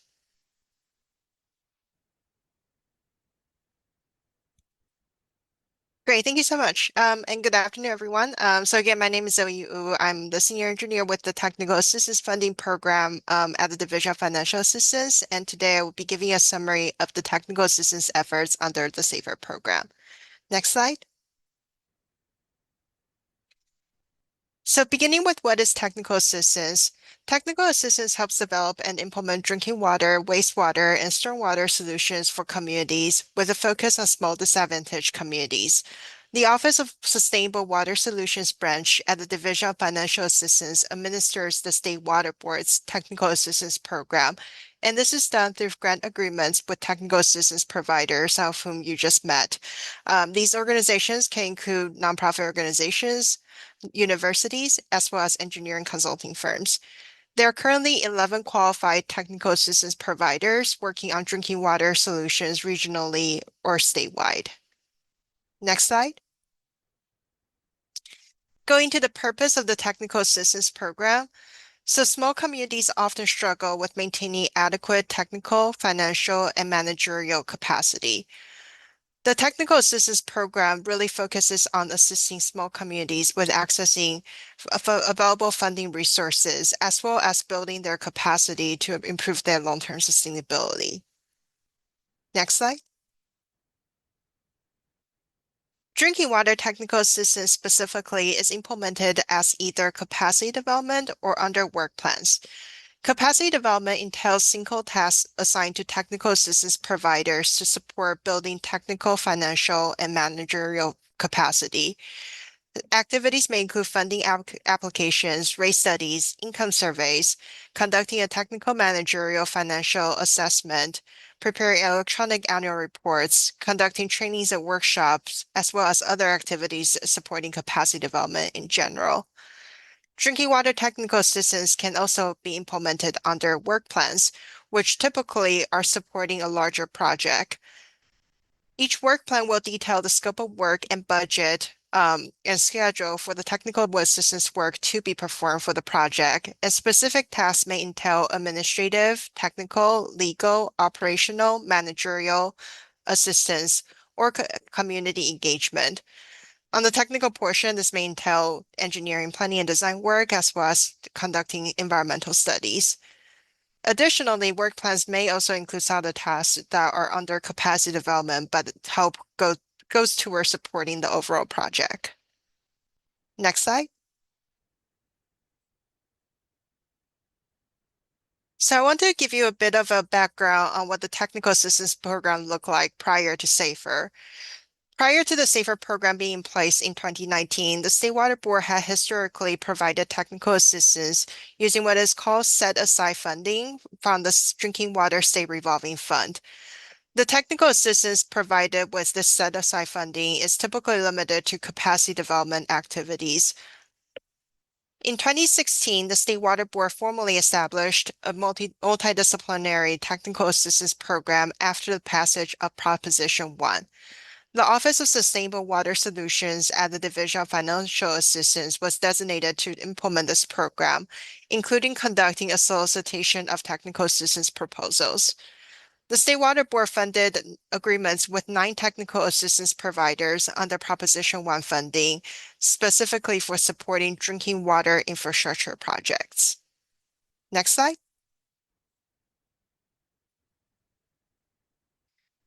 Since the implementation of the SAFER program in 2019, there have been multiple key changes to the technical assistance program as well.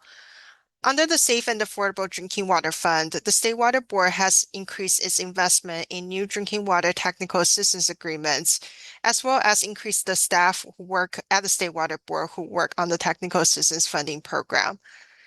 Technical assistance has also increased focus on providing full planning assistance for Category A through C, as well as consolidation projects in line with the SAFER program goals. Additionally, under the SAFER program, there has been an expansion of the TA providers pool. Previously, TA providers were limited to nonprofit organizations and universities. In September 2021, Senate Bill 776 expanded the definition of technical assistance providers, which allowed the State Water Board to consider other entities such as engineering consultants to come in and serve directly as a technical assistance provider. Subsequent to this, the Division of Financial Assistance implemented a request for qualification process from spring 2022 and fall 2023 to assemble a qualified technical assistance providers pool. Additionally, the Safe and Affordable Drinking Water Fund also added flexibility to the services which technical assistance providers may perform, especially compared to under Prop 1, where projects have to be directly tied to an infrastructure project. Some of the tasks that we were able to add with the Safe and Affordable Drinking Water Fund include managerial and operational assistance, a circuit rider program conducting outreach to at-risk water systems that is implemented by RCAC, as well as bridge loan and emergency funding, which Eva spoke to a bit earlier, that self-help is working on in the San Joaquin Valley counties. Next slide. Here's an overview of the technical assistance process. The process begins when a request is submitted to the Division of Financial Assistance. The division staff review the request for eligibility, and if a request is eligible, is in line with funding, and there's technical assistance available, then the staff will assign the request to a technical assistance provider. At that point, the technical assistance may be assigned either as capacity development tasks or as a work plan. For capacity development, the technical assistants begin right away to work on the specific task assigned. Again, this is typically a single task, such as, for instance, preparing a rate study for water system. If the technical assistance work is to be done under work plan, then the technical assistance provider will typically hold a kickoff call with all the project stakeholders, including the water system or community requiring assistance. And the purpose of this kickoff call is to develop the scope of the technical assistance project. The technical assistance provider will then incorporate the feedback from stakeholders to develop a work plan with specific tasks, schedule, and budget. This work plan is submitted to the Division of Financial Assistance for review, and if the division approves it, then it will execute the work plan with the technical assistance provider. Our expectation in general from when the assistance request is assigned to when a work plan is executed, is the target for this is about approximately 16 to 18 weeks. Once the work plan is in place, then the technical assistance provider will proceed with implementing the work plan tasks as described. Next slide. As the first step of the process, a community or water system representative may use the Request for Technical Assistance form to apply for drinking water technical assistance, and this may be done at any time using either the online form or the PDF form posted on the Technical Assistance Funding Program webpage. The form is kept fairly simple for the ease of communities needing assistance. The screenshot on the right here shows the PDF version of the Technical Assistance Request form. It asks for basic community information such as the size of the community, type of water system, estimated median household income, and a description, as well as a description of the problem and what the community needs assistance with, and lastly, the contact information of the requester. The Technical Assistance Program staff will process and review new requests on a weekly basis. Staff verify the accuracy of the information on the request, conduct a median household income determination, and coordinate with regulatory staff or other stakeholders, as well as following up with the requester if needed. If a staff determines that the request is eligible and is in line with funding priorities, and that there's technical assistance provider available to provide the assistance, then the staff will assign the technical assistance work. Next slide. The Technical Assistance Program currently has active drinking water agreements with 11 technical assistance providers as of June 1st, 2024, as summarized on this slide. The 11 technical assistance providers include 4 nonprofit organizations, 2 universities, and 5 engineering consulting firms that were added as part of the request for qualification process, and with agreements that were executed last year. In total, the amount of funding in executed agreements for drinking water technical assistance totaled to $187 million. This includes amounts which have already been allocated to active drinking water projects that the technical assistance providers are working on, as well as covering for some of the administrative and project management costs associated with the TA work. After accounting for current work, an estimated $57 million of the $187 million on these active agreements is still available for assisting with new technical assistance projects that may come in on a rolling basis, as well as expanding scope on existing projects as needed to address new needs. Next slide. This chart shows the number of assistance requests that the Division of Financial Assistance has received since 2019 on a quarterly basis. The division has been receiving between 50 to 90 requests in most quarters. A portion of the technical assistance requests may not be assigned, which are shown here in the orange portion of the bar graph. And this may be due to several reasons. When the request is asking for assistance with applying to another funding program for either interim or solution or construction, technical assistance staff will verify the eligibility and priority of the funding program to ensure that the request would be eligible for that program and determine whether technical assistance should be assigned accordingly. Additionally, staff will also verify that a community requesting help is eligible based on the size of the community and its disadvantaged status, and that the requested service is eligible under technical assistance funding. Lastly, the assignment may also be dependent on the availability of current technical assistance providers. Next slide. Since 2019, approximately 260 technical assistance projects have involved planning activities, often consisting of engineering and environmental work to help communities pursue construction funding. As well as projects also including legal assistance, race studies, and/or outreach, either in support of planning or as a standalone project. Another approximately 450 technical assistance projects have focused on other capacity development activities. Next slide. These are the technical assistance metrics that are shown in the 2024 to 2025 SAFER Funding Expenditure Plan. And this is largely based on technical assistance work that was performed between July 1st, 2022 through March 31st, 2024. Some of the data points due to the matrix tracking time period that the division began tracking the data for, is reflecting work from a narrow range going from April 1st, 2023 to March 31st, 2024. Looking at the data, approximately 68% of the work plans are submitted within 8 to 10 weeks upon the technical assistance provider accepting a request. The average total cost per technical assistance planning work plan over this period was approximately $73,000. However, please note that this is based only on 4 work plans which completed a construction funding application during this reporting period. Costs have generally been much higher in planning projects overall. We typically see approximately in the range of hundreds of thousands of dollars on planning projects. Average time for a work plan being assigned from being assigned to being executed is approximately 25 weeks. Approximately 89% of work plans have required amendments for budget, and approximately 62% of work plans have required amendments for time extension. And finally, on average, work plans have required 2 amendments prior to completion. Next slide.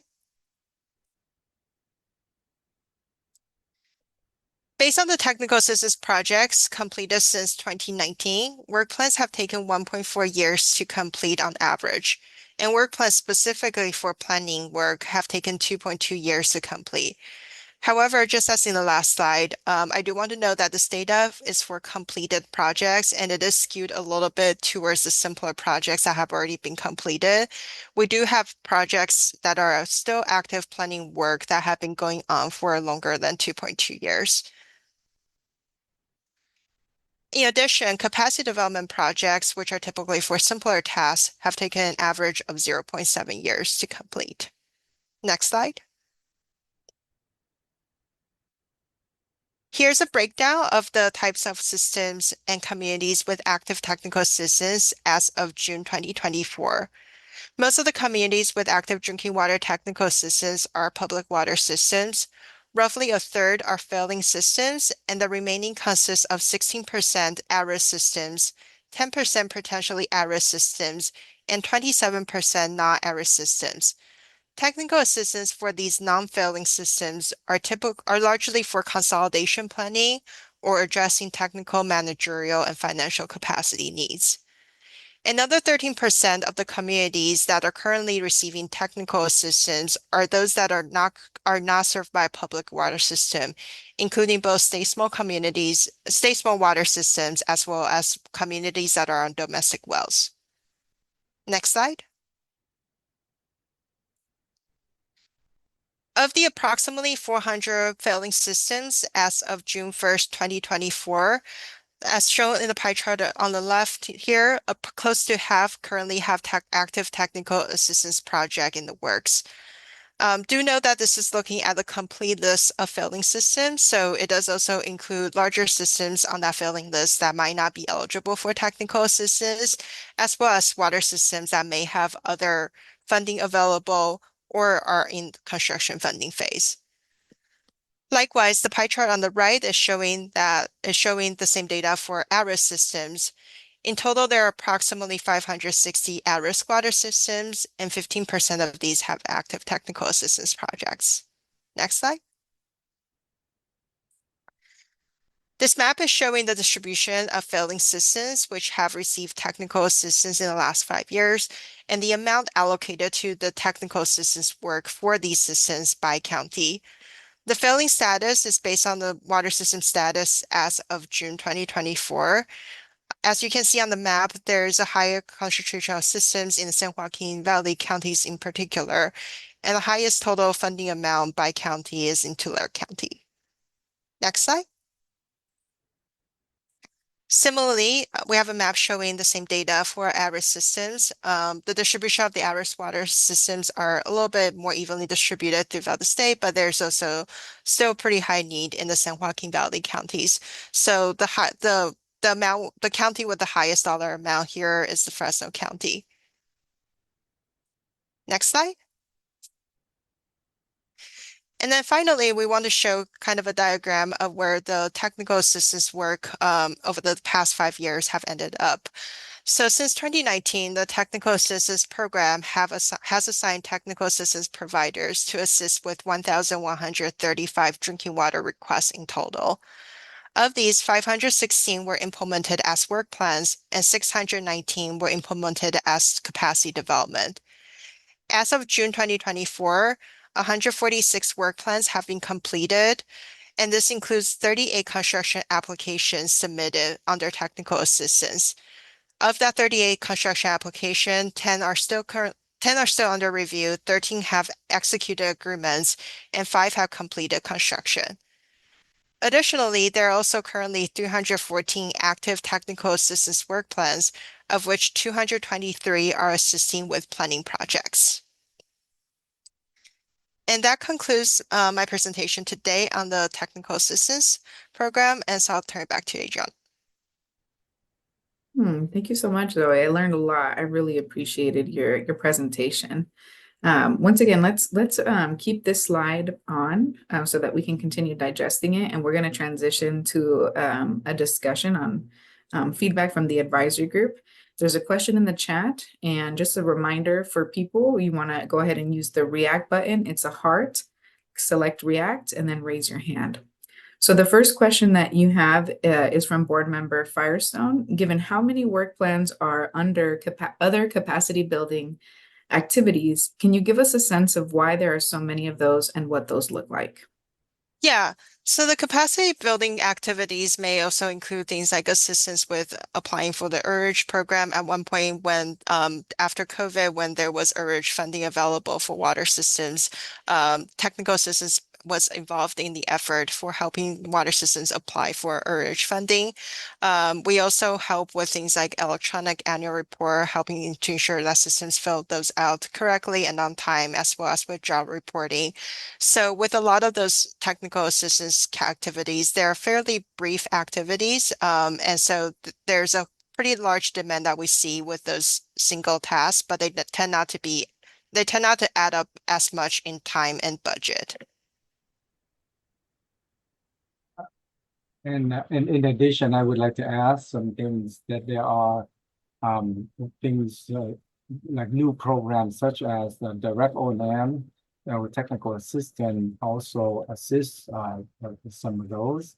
And we know that a lot of, if you look at this flow chart, I really appreciate it's a truly flow chart because there is, even though our fundings are limited, the technical assistant request, anybody can request anything. So the influx of it is continue to be wide open.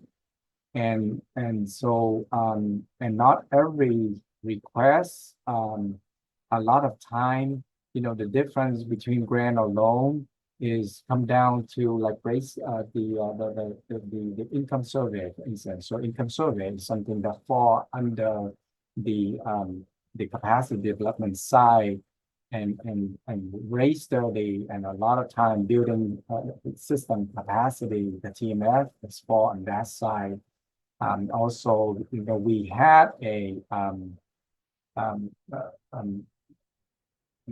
as you know, human right to water is a big thing, and as we work with our partner from the Division of Drinking Water,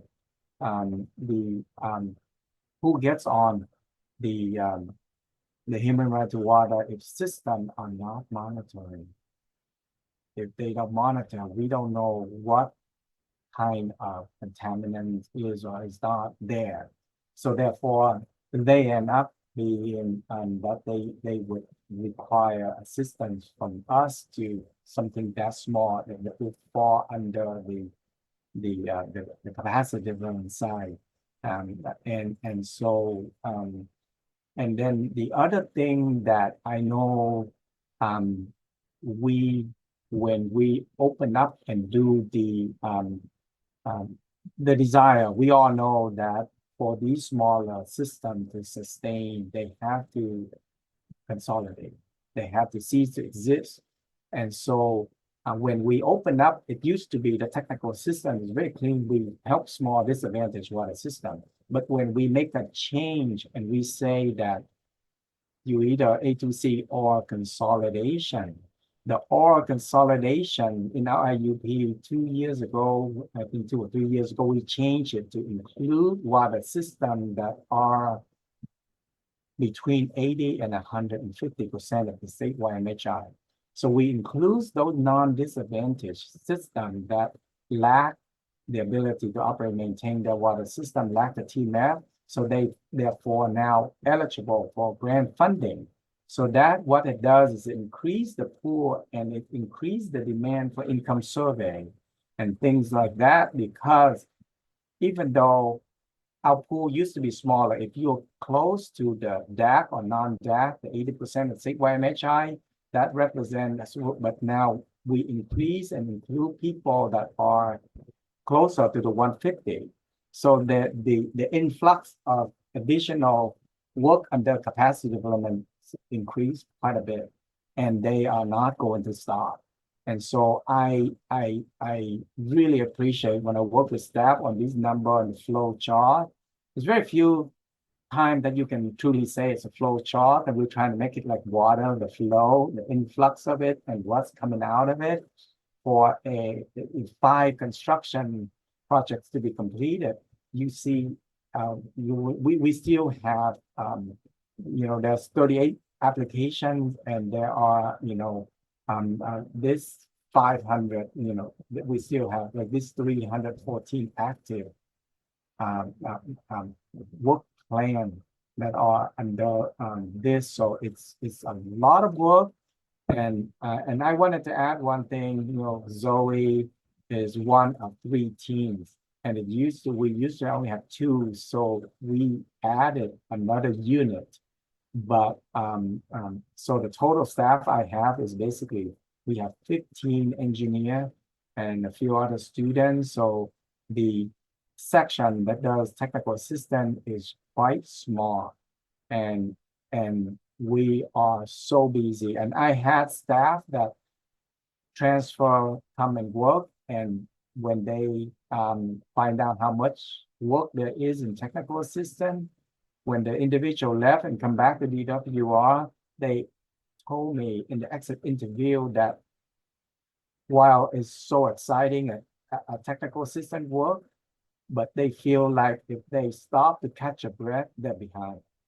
And that I just wanted to you to understand, we are flexible and we wanted to help everyone, but we have a lot of competing priorities ahead of us, not just this, but the Chrome 6. We are asked to reach out and ahead of time work with water system to help them with the testing, the monitoring, and all that. So there is so much work to be done. And I feel like technical assistant, we should be more like a branch and not a section, just personally. Anyway, thank you so much for the question, Lauren. I really appreciate it. And I myself, I didn't introduce, but I've been working from, with the water program for almost, over 27 years. So I was the one and only project manager under the SRF program back in 1999, when inception of the program. So I've been through all of this, and my little bit about my background. I came here, escaped from Vietnam through water, of course, and I worked in transportation and in construction and other for about 6 years, but then all road lead me back to water, where my heart is. And I love working with all the communities, and we're very fortunate to have all the providers that we are the best of the best. So, but there's so much work to be done. Thank you. And thank you, Zoe. Great presentation. Thank you, Dat, and thank you, Zoe. Really impressive. So just want to underscore the 15 people, right? 15 people in a unit processing over 1,000 assistance requests in over 5 years. So really round of applause to our colleagues in our Division of Financial Assistance and all of the technical assistance provider partners that they've worked with so far. So I do want to note we have a few more minutes for discussion. Our technical assistance provider colleagues are here with us as well. So if you have any other questions, comments, or feedback on what you've heard from Dat, Zoe, or our technical assistance provider panel, feel free to hit the reaction button and raise your hand. And while you all are thinking about your comments, there's a couple of great comments in the chat as well. I'll read them out loud for the people who are listening to us via webcast. Kristen mentioned that these are excellent maps. There's a lot of agreements via emojis with that. Jerry from the Rural Community Assistance Corporation said rate studies and medium household income surveys are typically assigned as capacity development technical assistance requests to the Rural Community Assistance Corporation, RCAC. And then Tanya mentioned that this flowchart is wonderfully designed. There's some agreement in emojis as well.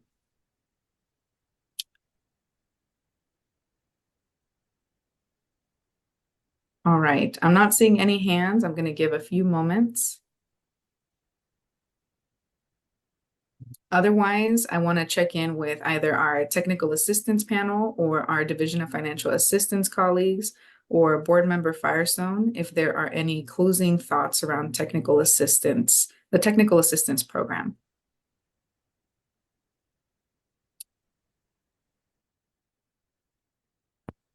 If I can just share, oh, sorry. No, go ahead. If I can share just one, we're really grateful for all of the funding that has gone to technical assistance in the last, I've been here since 2016. I got hired because of Proposition 1 and that expanded funding. And, we've had the opportunity to work in new communities and develop new relationships and, get projects going that we would have maybe taken years to even get to before all this funding got pushed. I know it looks like a lot of funding, but like they mentioned, some of our planning projects are hundreds of thousands of dollars that we wouldn't have been able to provide previous to programs like SAFER. So we really are very appreciative. We have I think one of the units or one of the sections is kind of dedicated to self-help. We have 3 grant managers that oversee all of our projects. And I know it's a lot of work to specifically for SAFER, we've got over 100 assignments and, it's a lot of work and, we're very happy to do it. We're very appreciative of all of the funding that we've been able to get and the opportunities we've had to support communities in the San Joaquin Valley. So I just wanted to say that. Thank you. Thank you, Eva. And I'll just add that I think when we think about the difference of what SAFER is trying to do, it's really proactively identifying where there's systems that really are stuck and need help and make sure that we're providing whatever assistance that is, but that they need to be able to solve their problems. But in order, the real work is the technical assistance providers and the systems themselves on the ground, developing those solutions, solving problems.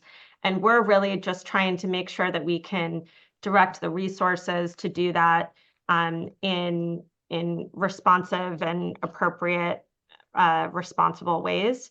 And so, the results that we've seen so far in the first half of our 10 years of SAFER are really a reflection of that work. And I think this pipeline of projects that we're expecting to come through to finally get safe drinking water in many communities that haven't had it just in the next couple of years is really because of the technical assistance providers that have been able to work there and do this sort of broader, not just, fill out an application, but actually support more holistically, how are we helping that system transition to a solution? And that's not easy.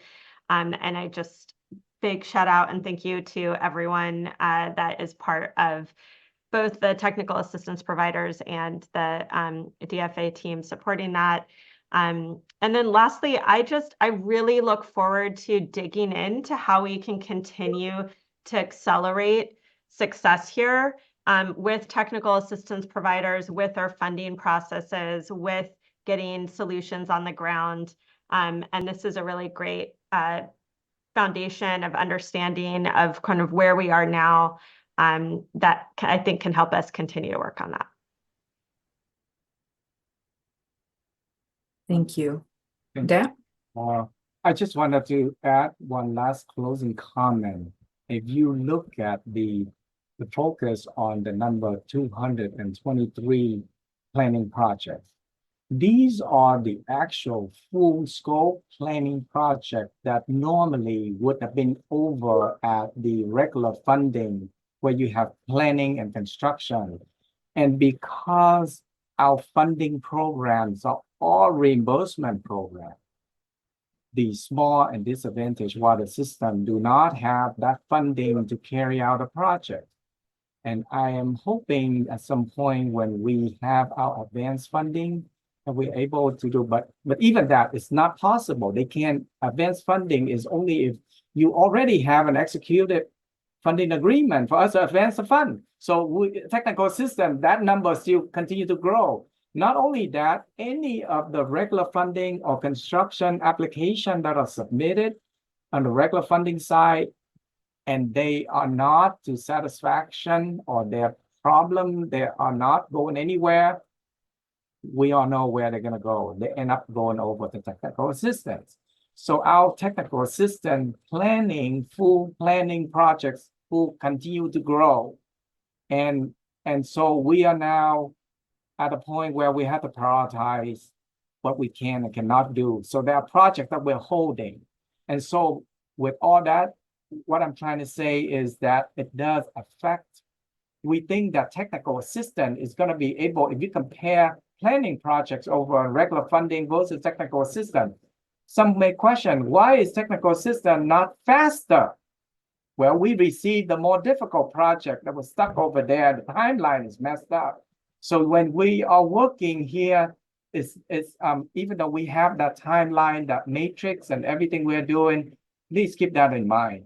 We're dealing with the toughest, the hardest project, the most challenging, the one that other people don't touch. So I feel like, when you see that movie, when there's all these things going on, who's you gonna call? You're gonna call Ghostbuster, right? I feel like we're gonna call technical assistance.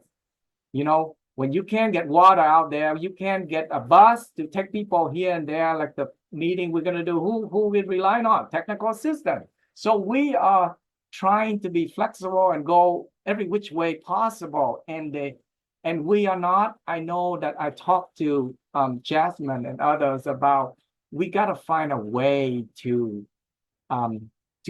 limit the intake of this assistant requests.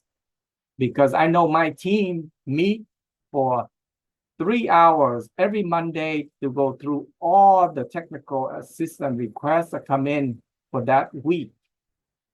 And there's so many, and it's not that they're the one that we don't assign, that doesn't qualify. We still have to evaluate. So there's so much, and I just wanted to add that part of it. You see the planning, and then if you want to know how busy we are, please look at the executive director report every month and look at the technical assistant, you will see. Thank you, Dat. Thank you, Dat. And to close us out with our technical assistance provider discussion, Adam from GHD also added in the chat. I want to echo Eva's comments. Thank you to all who continually help to build this program that allows for impactful technical work. And with that, I want to give a shout out and a thank you to Dat, Zoe, Adam, Eva, Jerry, and Randy for joining us and for sharing about their work.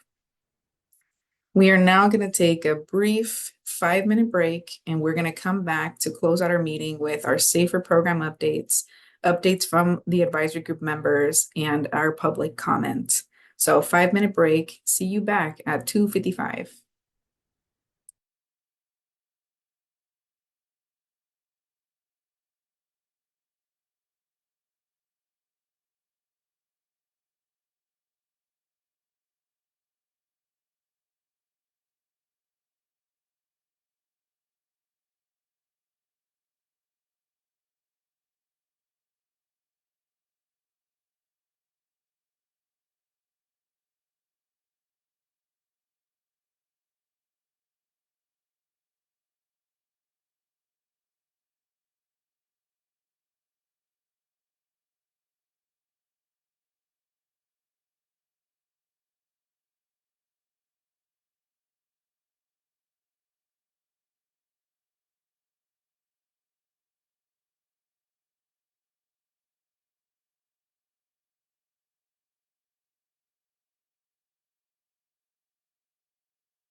All right, welcome back from the break.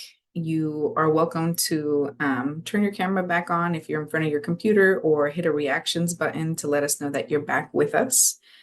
But this next part of the agenda, if we want to move on to our next slide, is going to be about our Safer program updates. So you should have these updates at the back of your materials package.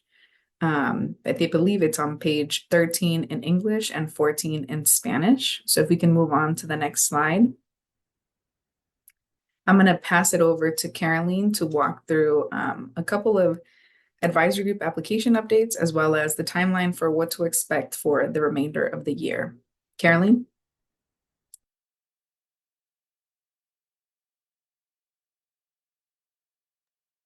Thank you, Adriana. I will disconnect my audio because I'm hearing in Spanish. But here it is. Okay, so thank you for coming back. So I will talk a bit about the Safer Advisor Group application.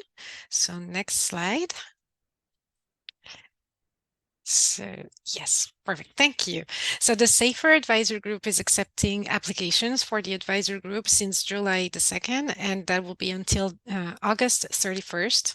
There are 11 seats available for the 25-26 Safer Advisor Group. The advisor group members serve for 2 years rotating terms, and they are appointed by the State Water Board's executive director. So please consider sharing this with your network, or recommending anyone you may know to apply. We also plan to have social media announcements. They will be posted regularly, and we will appreciate if you can share that with your networks. Here in the screen, you can see additional resources that are available on bit.ly/SaferAG app. Next slide, please. So who can apply? So anyone who is interested in sharing their experiences or expertise to support the water board work towards a human right to water. So that could be representatives from the public, residents served by public water systems, domestic well users, public water systems, technical assistance providers. We heard a lot from them a couple of minutes ago, local agencies and non-governmental organizations, and California tribes. So anyone. I wait a bit and I will say next slide. So now this is important information. So we can reapply to the Safer Advisor Group. So existing Safer Advisor Group members whose terms are ending must reapply if they are interested in applying to serve another term. So here, anyone who served one term can reapply, anyone. Now, the difference is for members who have served for 2 or more terms under the public, resident, and California tribes. Those you can reapply. However, the members who have served for 2 or more terms under the local agency, non-governmental organization, public water system, and technical assistance provider cannot reapply.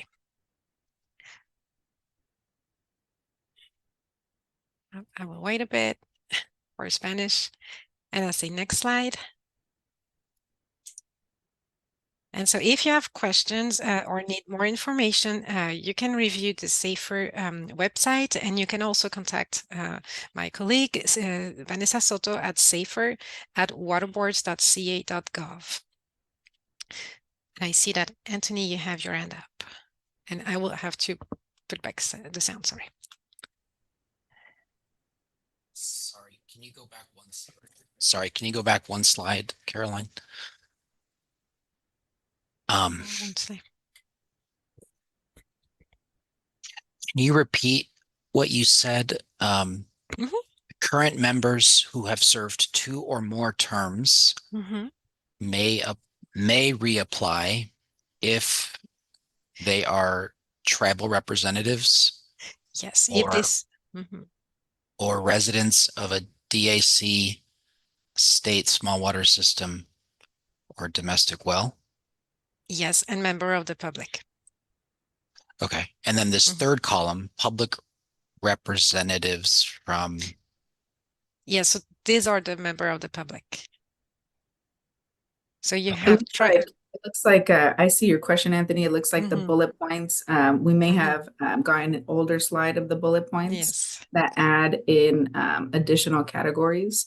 So here's what we'll do. We'll go ahead and just email it to the Safer Advisory Mhm. Group. And here's the main takeaway here is as we have reviewed multiple applications, it's really important that we have continued expertise from tribal representatives, residents, and the public. And we recognize that this advisory group is a really big time commitment. And so if there are members who are from those categories that would like to continue beyond 2 terms, we are open to considering those applications. So we can send this out to this group here so that we can clarify who's currently on the advisory group can reapply for a second term. Yes. Thank you. You're welcome. And also in the materials packet, we have a list of members who may reapply or not. Is there any other question? And again, here I'm just the messenger. Vanessa Soto, my colleague, and I will go back to the next slide. If I can pick 72. Vanessa Soto will be the point of contact for those. So you can reach Vanessa at safer@waterboards.ca.gov. Awesome. Thank you, Caroline. You're welcome. And I can follow with the next slide, please. And this is the calendar for SAFER 2024, the remainder of the year. So as a reminder, so July the 2nd, that's when the SAFER Advisory Group application process started. Today is our SAFER Advisory Group meeting number 3. And upcoming, we have the 16th of July, we have the draft fiscal year 24-25 fund expenditure plan board workshop. We also have the Drinking Water State Revolving Fund intended use plan workshop. On July 24th, we have the draft fiscal year fund expenditure plan public comments period ends. So if you have comments, you have until the July 24th. Next month, in August 20, the board will consider the adoption of the fiscal year fund expenditure plan, fiscal year 24-25, sorry, fund expenditure plan. And August 31st, the SAFER Advisory Group application process will be ending. So that's the deadline to reapply or apply. And as of today, the next SAFER Advisory Group meeting will be on December 5th. Thank you, Caroline. And then one additional event that didn't get onto our PowerPoint that we want to invite our SAFER Advisory Group members to is that next Monday on July 22nd in Porterville, California, we are going to be having an event to celebrate the 5th year anniversary of the SAFER program. So I want to give you a heads up that you all will also be receiving an email invitation for that. And if you are in the area, we'd love to see you there too. All right. Any questions for Caroline either on the timeline or the advisory group application process?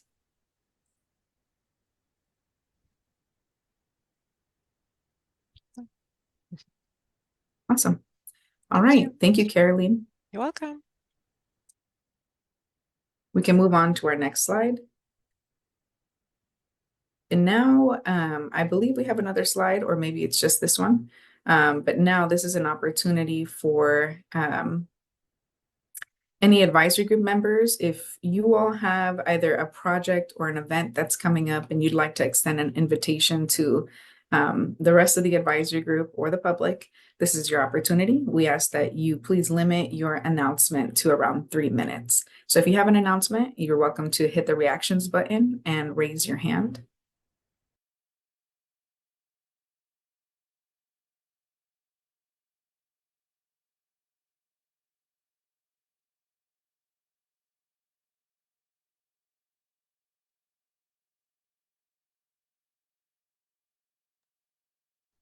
All right. I don't see any SAFER advisory group announcements. If you have something, feel free to add it in the chat and we can come back to you. And with that, we're going to now transition to our public comment period, which is the brings us to the end of our meeting. So public commenters, I believe we have one public commenter here. Angela Isla, if you are here with us and your audio is working, you are welcome to come on camera, unmute, and share your public comment. For those public commenters that are watching us via webcast, you are still welcome to email safer@waterboards.ca.gov. We'll share instructions for how to join the Zoom. Or we could also read your comment out loud. Angela, whenever you're ready. Hi, good afternoon. My name is Angela Islas. I am a water projects coordinator with Central California Environmental Justice Network, that's CCAJN for short. Just want to appreciate the opportunity to provide public comment on today's themes. These are very critical themes, and appreciate a lot of the hard work that the staff has done to revise the SAFER program goals, as well as providing the draft funding expenditure plan sort of amounts that a lot of our communities are really waiting to hear to advance a lot of their projects and needs. And so some of the things that I wanted to highlight in my public comment was around just kind of like one of the program goals. And this is something that is going to kind of touch a little bit on Isabel's comment. And so I was observing a lot of just kind of what we want to see in one of the first goals, and that's communities that, you know, haven't had safe water have that accessible now. And so I think one of the pieces that I feel like needs to be explored in these conversations is around governance, especially governance with small state water systems, because even at this point in time, like through our services here at CCEJN, we have been receiving reports in the Kern County area regarding water shutoffs that are not advised appropriately, and a lot of residents had been left without water for about 4 days. And so the kind of the lack of, you know, seeing the governance structures of these water systems that like are doing their due diligence to provide safe water to residents, especially in this extreme heat and in our changing climate, I think is something that we need to see how we can incorporate as like sort of like maybe a metric goal with the program goal overall to explore, because I think that governance is really critical when we want to ensure that access to safe water is being done. And so kind of going into Isabel's comment earlier regarding MHI with agricultural properties.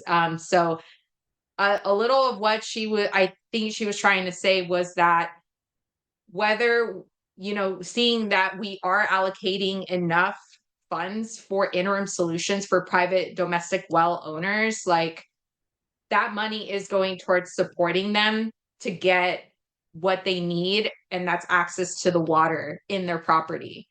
But that doesn't really speak to the governance part of like how Sigma affects the access to that water in that property. So Isabel was really trying to say that, as much as we invest in these private well communities to get access to water, that doesn't really stop the overall governance structure in Sigma, that its job is to stop agricultural extraction from happening. So it's not aligning to where we want private wells to be safe in the long term when another policy's governance is not doing enough to protect those domestic wells from further groundwater extraction. So I wanted to make sure I clarified that comment from Isabel, because again, it's like, we definitely see a lot of overlaps in terms of like how these policies are trying to complement each other, but also I think governance is still a very tricky process to to ensure that we are meeting the ultimate goal of providing safe drinking water to residents. And so I did also want to acknowledge Eric Orellana's comment regarding domestic well consolidation. We have a community here in Fresno County that CCJN is supporting to look into possible consolidation with Raisin City. And they are a domestic well community and have about 6 to 7 wells that have gone dry in the last year. And so definitely prioritizing the planning efforts around domestic well consolidation is very critical. And so I definitely hope that the team can really consider supporting those types of consolidations. And then another area that I'll probably just kind of like end with is around the TA providers section. So one of the things that I was just wanting to have the advisory group explore, and especially for our TA providers that are on the call, is considering climate resiliency tools to be included as part of a package for TA assistance. So in the case of the community in Kern County, I'm not going to like probably say the name because I want to respect sort of, still some of the tension that's happening down there with the recent water shut off that community faced. There was an additive service that I heard about providing cooling materials, like such as buckets or other like fans that would help improve the swamp coolers, like in being able to have what is necessary to keep the house cool with some of the interim like bottled water or jug water that they receive. And so exploring how we can incorporate climate resiliency kits like for cooling for swamp coolers, I think is something that I would definitely encourage TA providers to see how SAFER can really adopt sort of an item because, we do need safe access to drinking water. That is like heavy priority. Water is life. But water also provides us with the opportunities to fight against this climate that we're facing with extreme heat. And so I'm seeing sort of this pattern for residents in domestic well communities that like are heavily reliant on swamp coolers. And so seeing how we can kind of like piggyback or complement those efforts in this services would be really great to just consider. So with that, those are just like some ideas, but also really appreciate again all of you for just the tremendous amount of work that's been done here in the last 5 years, and just look forward to really seeing how much more we can still build and even create more action to bring safe drinking water to all our residents in the state of California. So thank you again for the time for me to publicly comment.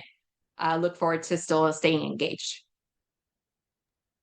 Awesome. Thank you so much for your feedback, Angela. We really appreciate you joining and sharing with us. All right. As it relates to our public commenters, we do not have any additional public commenters. So we're going to move on in our agenda with our closeout evaluation.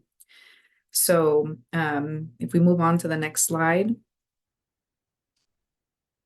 A couple of things. So today we had 3 really great discussions about the need to, we talked about our SAFER goals and our metrics, where we've been in the last 5 years and where we're going in the next 5 years. We talked about our fund expenditure plan and how we can align funding to the goals of the program. And then lastly, we had a conversation about our technical assistance provider program. 2 of those, the discussion around our SAFER goals and metrics and the presentation on our technical assistance providers, those were direct requests from the advisory group. So I want to thank you for helping inform today's agenda because it was a really great discussion. I really appreciated being a part of it. One takeaway from today's discussion is really a desire to have another follow-up around domestic wells, not just with the SAFER program, but statewide, what is happening with domestic wells and what is the role of this program within that larger puzzle. So thank you for that. We will incorporate that for our December agenda. If we want to move on to the next slide. It's in the adjourn slide. Okay, I believe that right before this adjourn slide, we have a poll just to get quick evaluation of what you thought about today's meeting and how we can improve. So I'm gonna check in with Caroline, who's gonna be launching that poll. And while Caroline is launching that poll, give folks a little bit of time to answer those very brief 4 questions.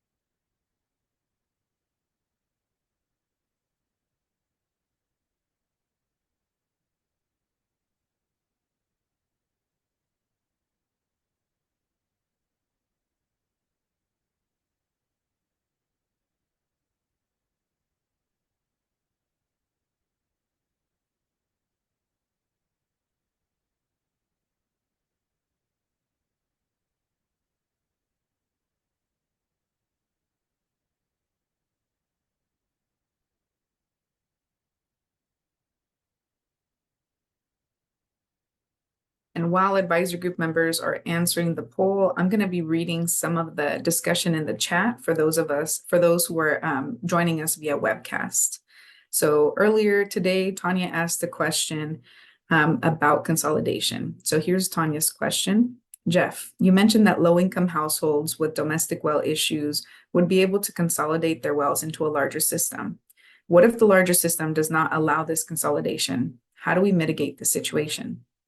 Jeff from our Division of Financial Assistance responded, "Hi, Tanya.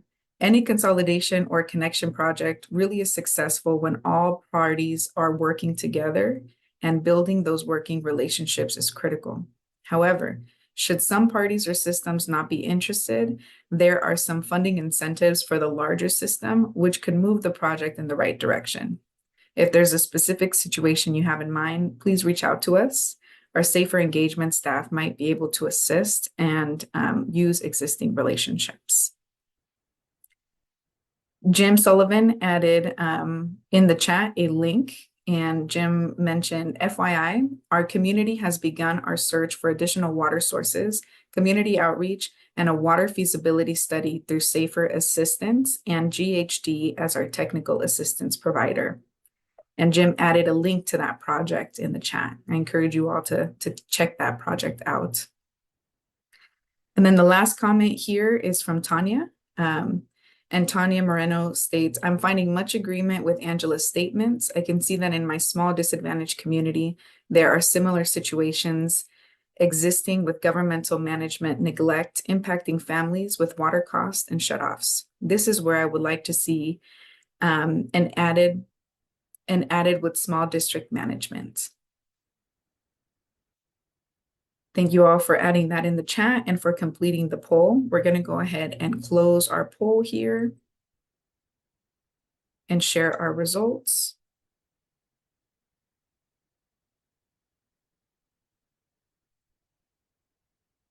We really appreciate your feedback and taking the time to fill out our Zoom results. It really helps us improve every upcoming advisory group meeting. So thank you for taking the time there. All right. And with that, I believe that this brings our advisory group meeting to a close. I want to check in with Caroline if there's any other remaining logistics we want to check in on. No, I don't think so. I think we covered it all. So thank you so much. Awesome.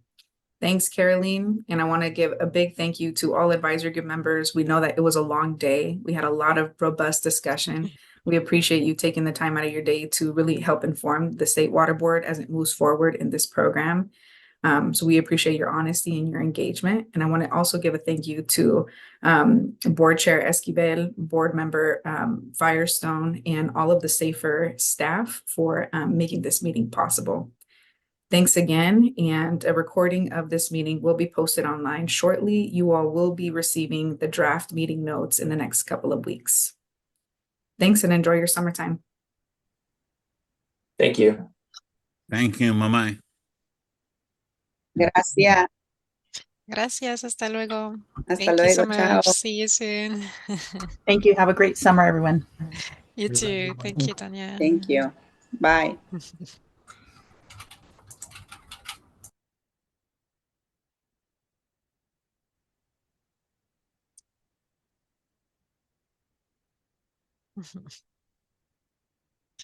Thank you. Bye-bye. Bye, Carolina. End the meeting. Thank you so much. Gracias. Voy a acabar. Bueno, terminar esta reunión. Gracias. Oh, same here. Same here. Thank you, Mike. Bye-bye. Bye.